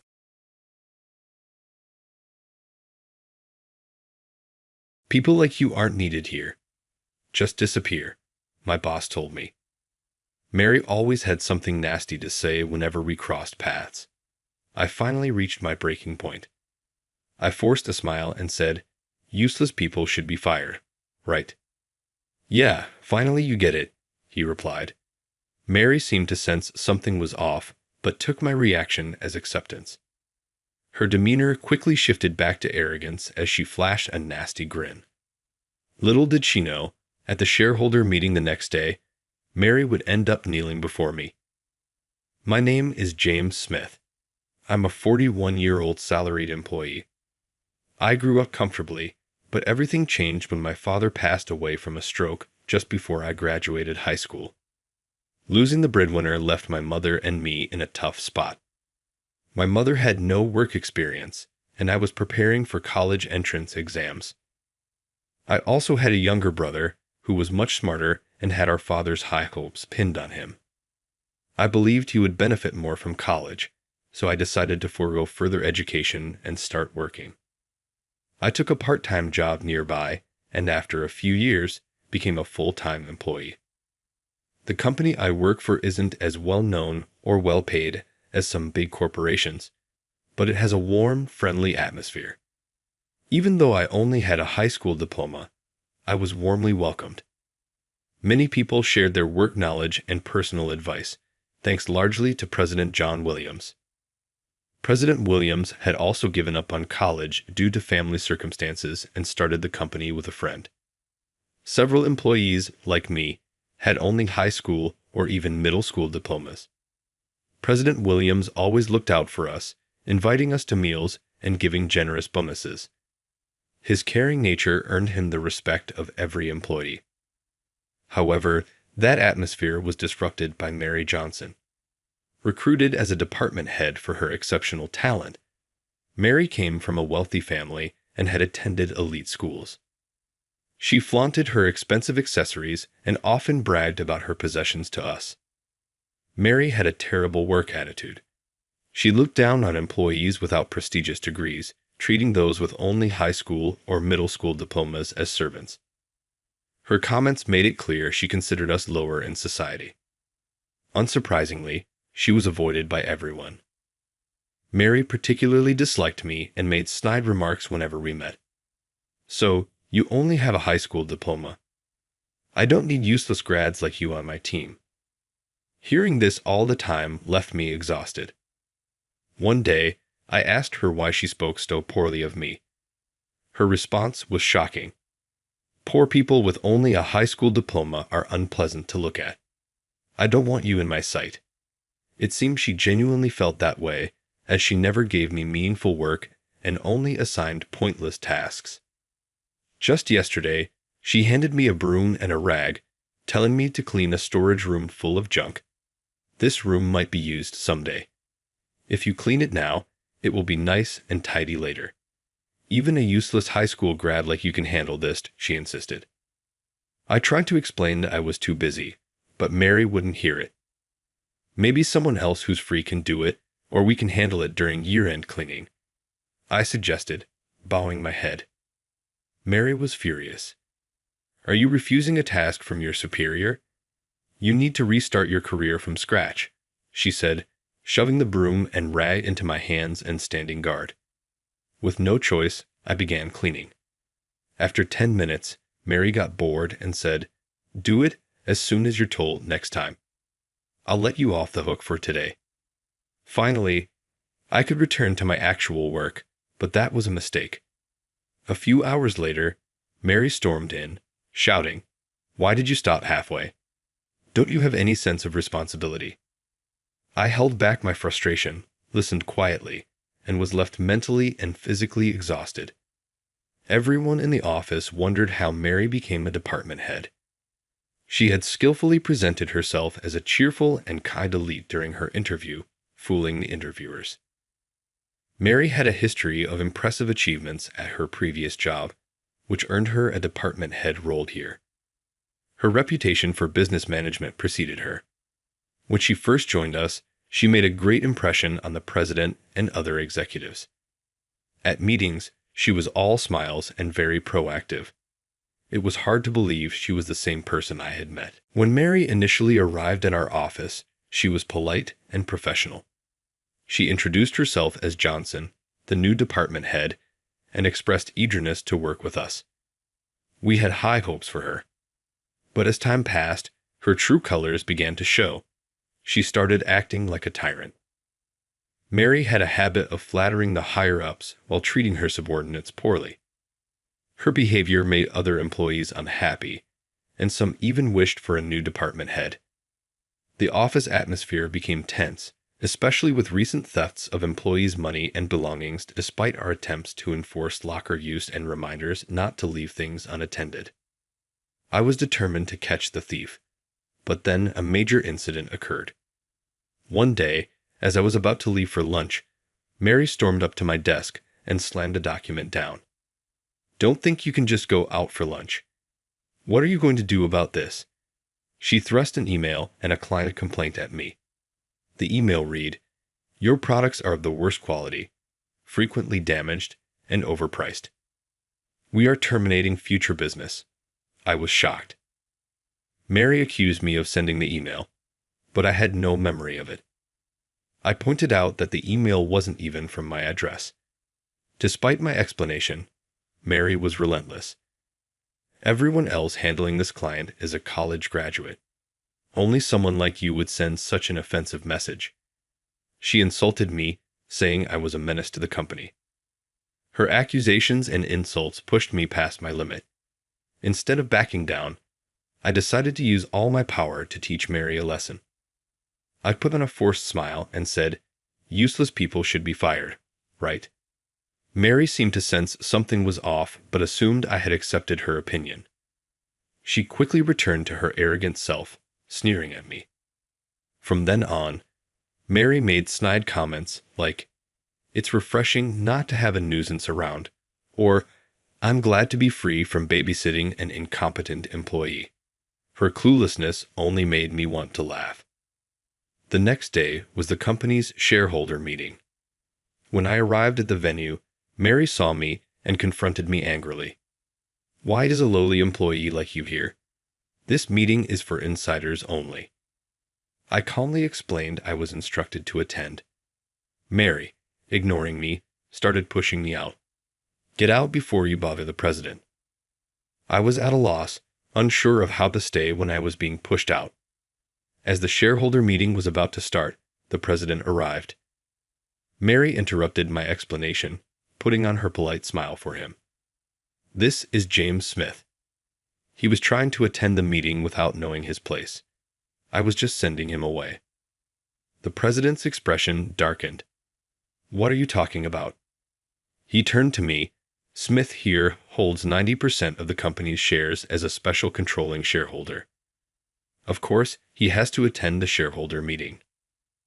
Mary turned pale and stared at me, trembling. When I slowly nodded, she let out a short scream and collapsed on the spot.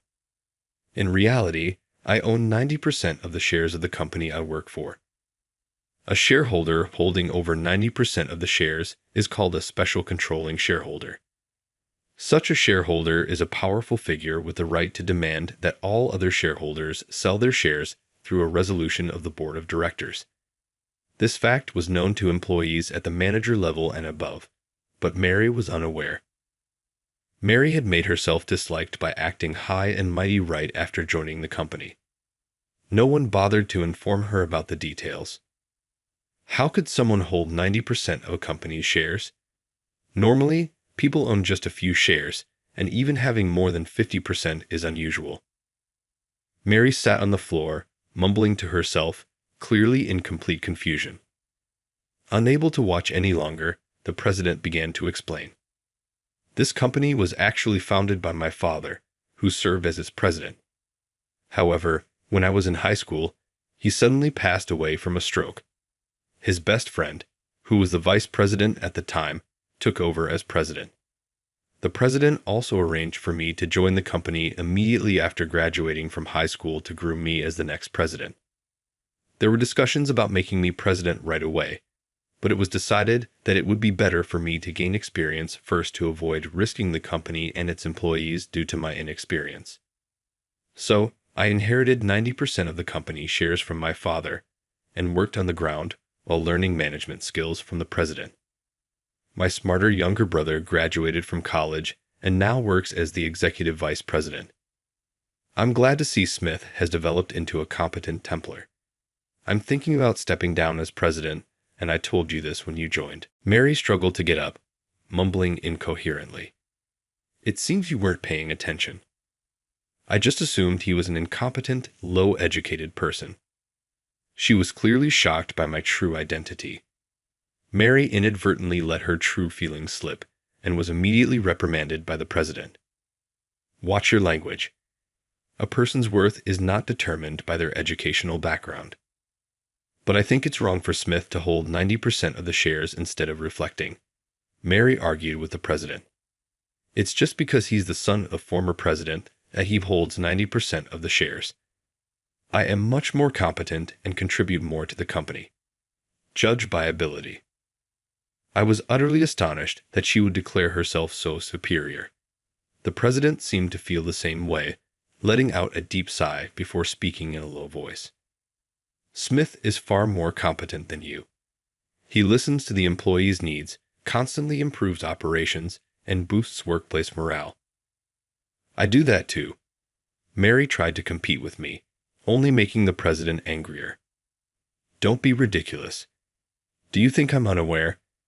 I've heard reports that you're harassing other employees instead of boosting morale. The president's face hardened as he began to reprimand Mary for her behavior.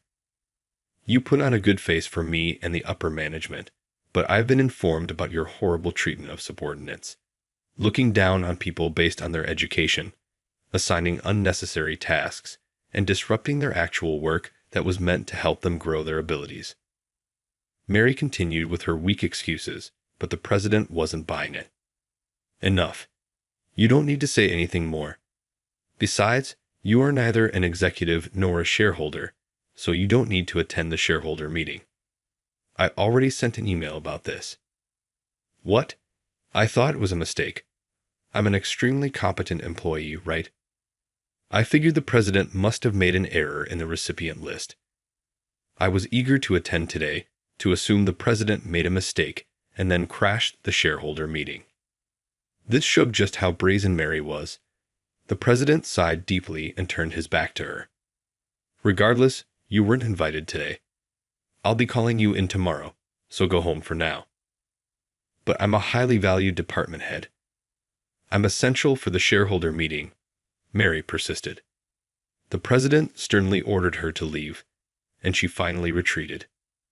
Watching the entire scene unfold, I was thoroughly astonished. The president was usually very gentle, treating employees like family. I had never seen him this angry, even though I had known him for a long time. This incident clearly deeply angered him. After that, the shareholder meeting concluded without further issues, and I prepared to head home. It had been a hectic day with Mary's interruption and the president's anger, so I planned to relax once I got home. I had no idea another incident was waiting for me. As I left the venue and headed toward the taxi stand, I heard hurried footsteps behind me. I turned to see Mary sprinting toward me. She quickly caught up and stood in front of me, blocking my way, breathing heavily but grinning. Oh good, I made it in time. Why are you here? I thought you had left already, I said, puzzled. Could she have been waiting outside until the shareholder meeting was over? Mary ignored my suspicious look and started talking with a creepy smile plastered on her face. The president said he would call me in tomorrow, but I have a bad feeling about it. I thought I'd ask a favor from you, Mr. Smith. A favor? I had a bad feeling about this, and my face must have showed it. Mary suddenly bowed deeply. I'm sorry for everything I've said and done. I'm apologizing, so could you please say some nice things about me to the president? You're not apologizing because you feel bad. You just want to escape blame. I refuse. I firmly rejected her and tried to leave, but Mary spread her arms wide, blocking my way. She kept bowing repeatedly while holding her arms up, like in a bizarre dance, attracting a lot of attention. Unfortunately, it was a busy street, and the stares from passers-by were painfully obvious. When children started giggling at her, Mary finally seemed to realize how embarrassing she looked. Anyway, make sure to support me tomorrow. I'm your boss, remember. Shouting this, Mary ran off as fast as she had come. She tripped spectacularly, drawing even more attention, but I pretended not to notice and quietly left. The next day, when I arrived at work, Mary, with her leg wrapped in a bandage, approached me. I hurt myself after I fell yesterday. I scraped my leg and got bruises. It was awful. Is that so? What a misfortune, I responded coldly. If it had been anyone else, I would have shown concern, but considering everything she had done to me, I felt no sympathy. More importantly, doesn't the president have something important to discuss with you? Right, Mary said. I was told to go to the president's office as soon as I arrived. Since I was also summoned by the president, I reluctantly accompanied Mary. She kept complaining about her foot pain and insisted on walking slowly, which was really annoying. Throughout this, she never apologized to me. I felt justified in not forgiving her. As I knocked on the president's door and entered, we were met with the president's sternest expression yet. The moment she saw the president, Mary straightened up as if she had never been complaining about her pain. Good morning, Mr. President. What can I do for you today? If someone hadn't witnessed yesterday's argument, they might think she was a polite woman, but the president wasn't fooled and looked at her with a cold stare. It's too late to try and fix your attitude. Your punishment has already been decided. Punishment? What do you mean by punishment? Mary turned pale, but the president continued without hesitation. You are being dismissed for misconduct. We no longer need you at this company. You mean I'm fired? This punishment is too harsh. Mary tried to approach the president but stumbled due to the pain in her injured leg. The president remained unfazed and calmly continued his explanation. As for the reasons for your dismissal, first is your harassment of subordinates. I haven't harassed anyone. I'd admit I'd been strict, but it was to train my subordinates. Despite having me as a witness next to her, Mary boldly insisted on her innocence. The president furrowed his brow deeper and pulled out a voice recorder. This voice recorder contains your abusive remarks. When did you? While Mary stood in shock, the president pressed play. Her familiar nasty comments about education and job positions played back, leaving not only me and the president, but even Mary herself turning pale. Did I really say all that? Both I and the other employees endured your abuse every day. Can you understand our suffering and anger? My words caused Mary to waver. I'm sorry. It was the first genuine apology I had ever heard from her. But her offenses didn't end there. The second reason for your dismissal is that you caused trouble for our clients. Just ask Harris Smith. The president then produced the document detailing the email incident from the day before the shareholder meeting. An investigation of our company computers revealed that the email was sent from your computer. Do you have any explanation for this? I'm sorry. I wrote that email. Faced with irrefutable evidence from the computer investigation, Mary finally conceded. Mary, who had admitted her guilt in a low voice, finally began to explain why she had harassed me so persistently. I worked hard to graduate from an elite university and struggled to become a department head, but Smith, with just a high school diploma, was liked by the other employees. It made me so angry, so I thought I'd scare him a little. It was just a prank. I didn't mean any harm. Her selfish reasoning made the president slump his shoulders in exasperation. Don't make childish excuses. And what about the third reason for your dismissal? The president then showed us footage from the security cameras installed in the office. The video clearly showed Mary sneaking around and searching for valuables. Mary turned pale and stared intently at the screen. Her previously remorseful demeanor vanished, and she began to sweat nervously as she fired questions at the president. How? I checked all the security camera positions. I shouldn't be on tape. Recently, employees' wallets and personal belongings were being stolen, so we installed additional security cameras.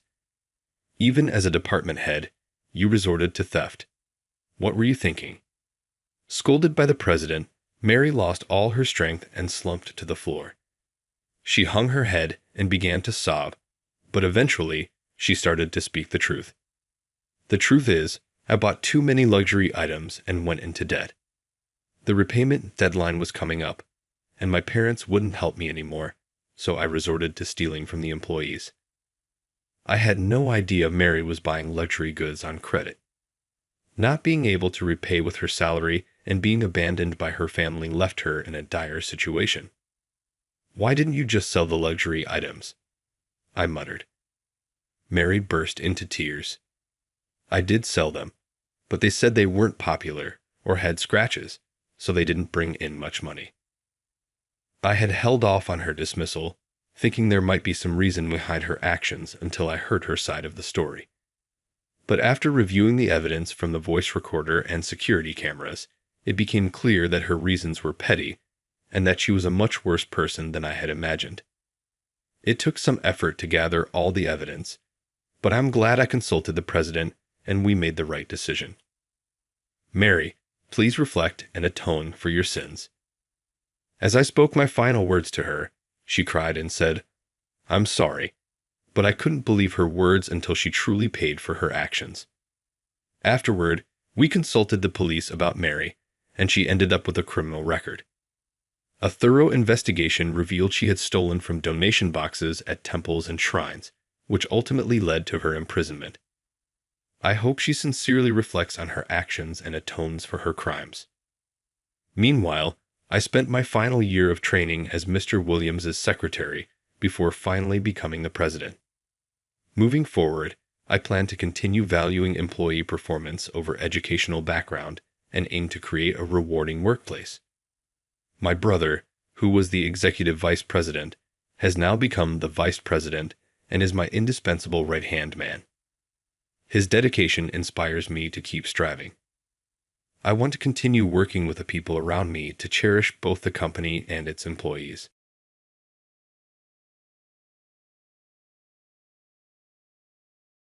I met her about a year ago, at a time when the restaurant I inherited from my father was on the brink of closing. It was losing customers fast. The restaurant is in a town near a popular tourist spot, something like Napa Valley. Tourists used to flood our town, making it a lively place. But a few years back, the town's train station became just a stop for the express line, which led to fewer tourists and a steep decline in customers. I was confident in the taste of my food and didn't want to shut down the restaurant without a fight, but I was out of ideas. To clear my head, I decided to spend a night at a hot springs hotel in the neighboring town of Sonoma, a place that also had ties to my father. As I was settling in, a young woman approached me and introduced herself as Catherine, the proprietor. I'll bring your dinner with drinks and appetizers shortly, but the main dish may take a bit longer. I hope you understand, she said. Is there a problem? I asked. Actually, one of our kitchen staff fell ill unexpectedly, so we're a bit short-handed. If it's an emergency, there's nothing we can do. Is the staff member okay? Yes, our head chef is conscious, but due to his age, we had to take precautions. I realized that the person she was referring to was the head chef, and the reason I chose this hotel was to taste his dishes. My late father and this chef had been apprentices together at the same fine dining restaurant. They often argued about the taste of the dishes and eventually had a falling out. My father opened his own restaurant, while the other became the head chef here. I often argued with my father about our restaurant's dishes too, but now, as I approached 40, I understood that chefs argue because they recognize each other's skills. The stubbornness and pride of a chef can lead to conflicts like this. I came to this hotel hoping to gain some insights for revitalizing my restaurant, but it seemed like I wouldn't get to taste the head chef's dishes after all. I couldn't help but wonder if my old man was somehow interfering from beyond the grave because he didn't like the idea of me using this place for inspiration. But even though they had a falling out, I knew my father wouldn't meddle like that. Catherine apologized again. We will reduce your accommodation fee by 10% as a small compensation. A 10% discount? You kidding me? I thought to myself. The next morning, when I went to check out, I saw Catherine being bombarded by complaints from other guests, likely because of last night's dinner. Cut it out, will you? I snapped at one of the guests. What's your problem? You ate all your dinner, right? I ate it, but it was so late that my entire schedule got messed up. Planning to go somewhere nice? I asked, trying to lighten the mood. It's none of your business, the guest grumbled. It was an emergency. Understand that, I said firmly. Seeing me step in, the complainers seemed to give up. Feeling a bit smug, I gave a small smirk at Catherine, who was bowing her head in thanks. In the end, I returned home without finding any clues on how to revamp my restaurant. I had no choice but to keep running my modest business, catering to a few regular customers. One day, a man who looked to be around 70 walked into the restaurant. He wasn't much of a drinker, slowly savoring a warm bourbon while enjoying a few dishes. Occasionally, he'd nod approvingly and murmur, that's good." When I served him grilled chicken and soup as his last course, he seemed to enjoy the chicken but looked puzzled by the soup. "Is it not to your liking?" I asked, concerned. He inquired if the soup was made with the same recipe I inherited from my father. "Well, yes it is," I replied, now worried there might be something wrong with the flavor. The man then introduced himself. I apologize for the abruptness. I'm Richard Taylor. The name didn't ring a bell, and I was confused. I used to share meals with your father back in the day. It's me, Richard, he clarified. It finally clicked. He was the head chef from the resort I had stayed at, the same one who fell ill abruptly. He had been my father's fellow apprentice, the one with whom my father had parted on bad terms. "I'm deeply sorry for my sudden illness when you visited us," he apologized. "How's your health now?" I asked. "I'm fine now, as you can see," Richard responded, blushing a bit as he ran his hand through his trimmed hair. "Did you come by chance?"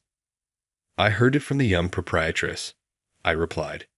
She had told me about the man who had placated a disgruntled customer the morning after the head chef had collapsed. She checked the guest book and informed me it was a certain Noah Jones. "So you're the son of that Jones," Richard said, "and you came all this way to thank me." That reminded me of how my father and Richard had parted ways over their differing cooking styles. When I asked Richard about it, he said, "That's true, but we respected each other's skills as chefs. It was just a matter of different directions. My father always aimed to complement alcohol, so he pursued flavors that matched well with drinks. Richard, on the other hand, not being a big drinker, sought after flavors that appealed to everyone. Though my father and Richard rarely met, they stayed in touch. You know, I briefly met you at your father's funeral," Richard added. "Oh, I see." "My apologies for not remembering," I replied. "It's been 5 years already." "Yes, time flies," Richard said, looking off into the distance. I was curious about Richard's reaction when he tasted the soup earlier. "About the soup," he began. "It was delicious, but it felt different from your father's flavor. So I made the soup and offered it to Richard again. After he took a sip, he said, 'It feels similar, but does it lack something?' Well, how should I put it? It's a more refined taste." "Richard, weren't you usually served my father's soup after a heavy night of drinking?" "Yes, that's right," he replied. "Back in our apprentice dormitory, your father and I used to drink together a lot. I'm not a heavy drinker, so I'd get drunk quite quickly. Then your father would say, 'Here, have this as the last drink.' It was so delicious. Even when I tried to recreate it by brewing the broth my way, I couldn't. I asked your father if there was a secret ingredient, and he'd say, 'The secret ingredient is love, keeping it a mystery.' The secret was quite simple.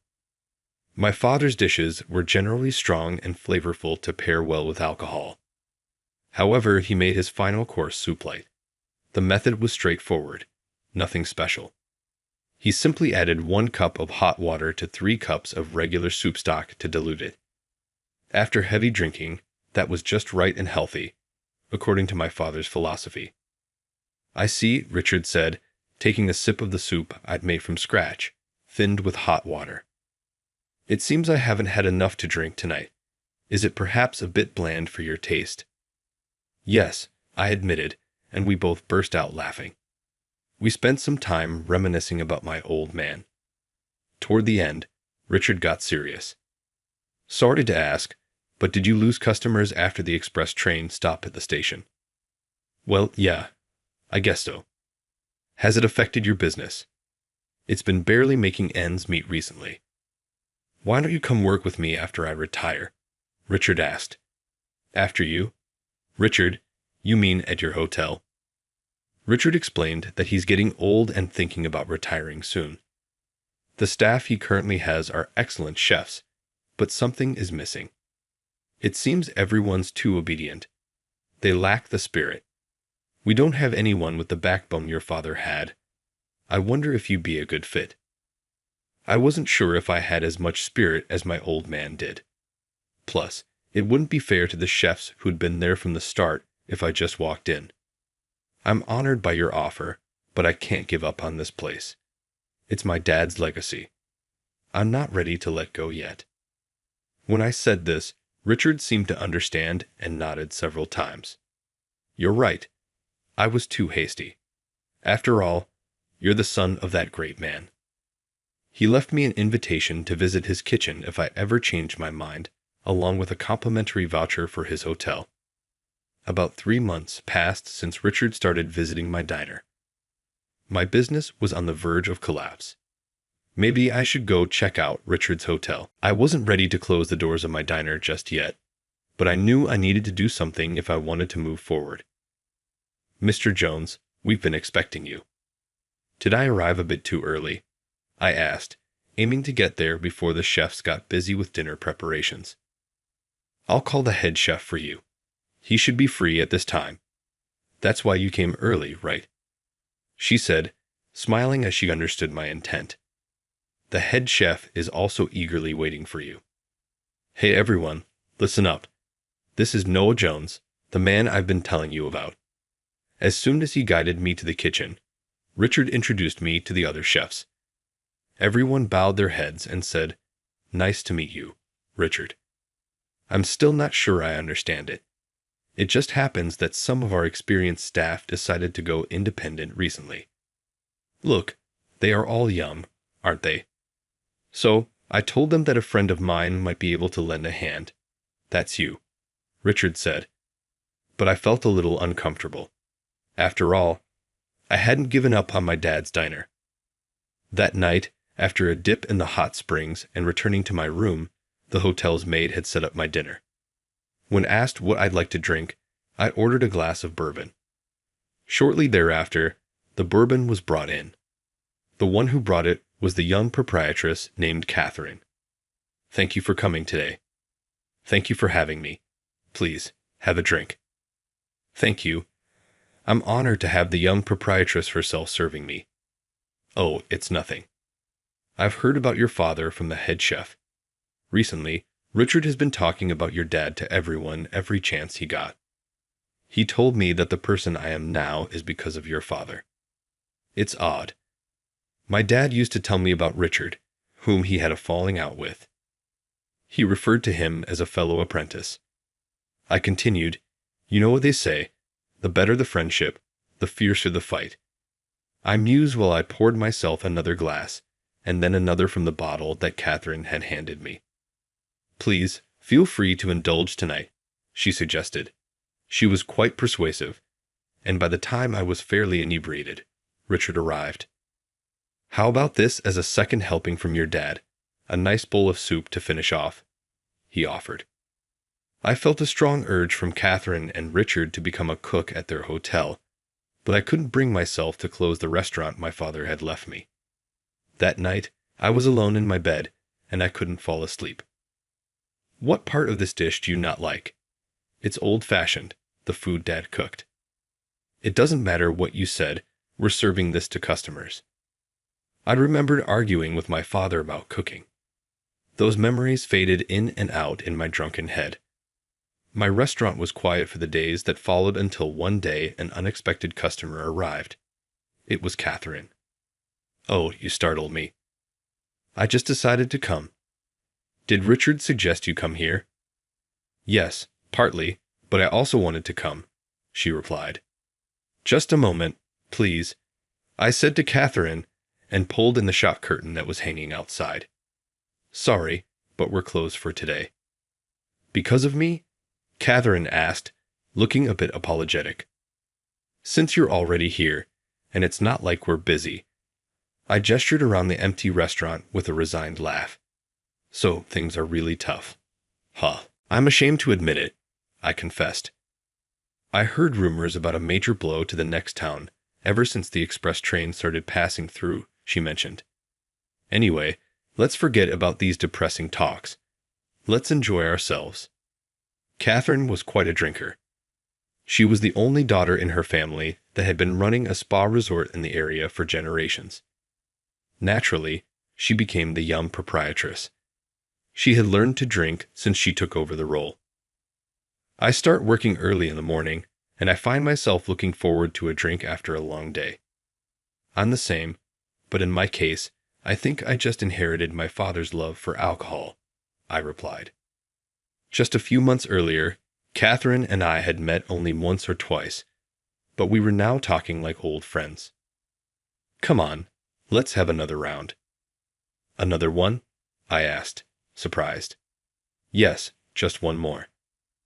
But my heart was already full. Dad, I'm sorry. I can't keep running this restaurant anymore. 6 months later, I closed the restaurant that my father had left me and took a job as the deputy chef at the spa resort where Catherine and Richard were. Thanks to Richard's efforts, the existing chefs warmly accepted me when I was appointed as deputy chef.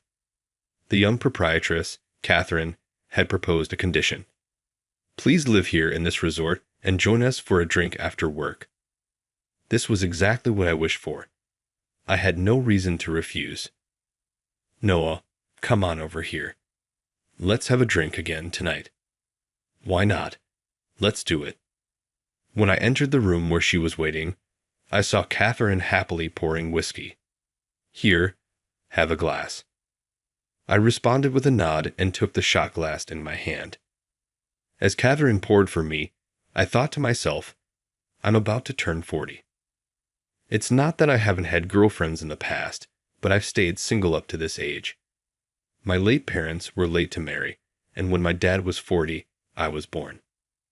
Now, as I'm about to turn the same age as my dad was when I was born, I'm here every night getting whiskey poured for me by Catherine. Maybe this is what they call fate. What do you mean? In response to Catherine's question, I said this. Will you accompany me for a nightcap? For the rest of our lives. For the rest of our lives. After a moment, Catherine smiled broadly and nodded vigorously. Catherine and I gazed at each other. It was a moment when our feelings connected. Thus, Catherine and I got married, with Richard, who retired, serving as a matchmaker. Working together, we strived to manage the hotel.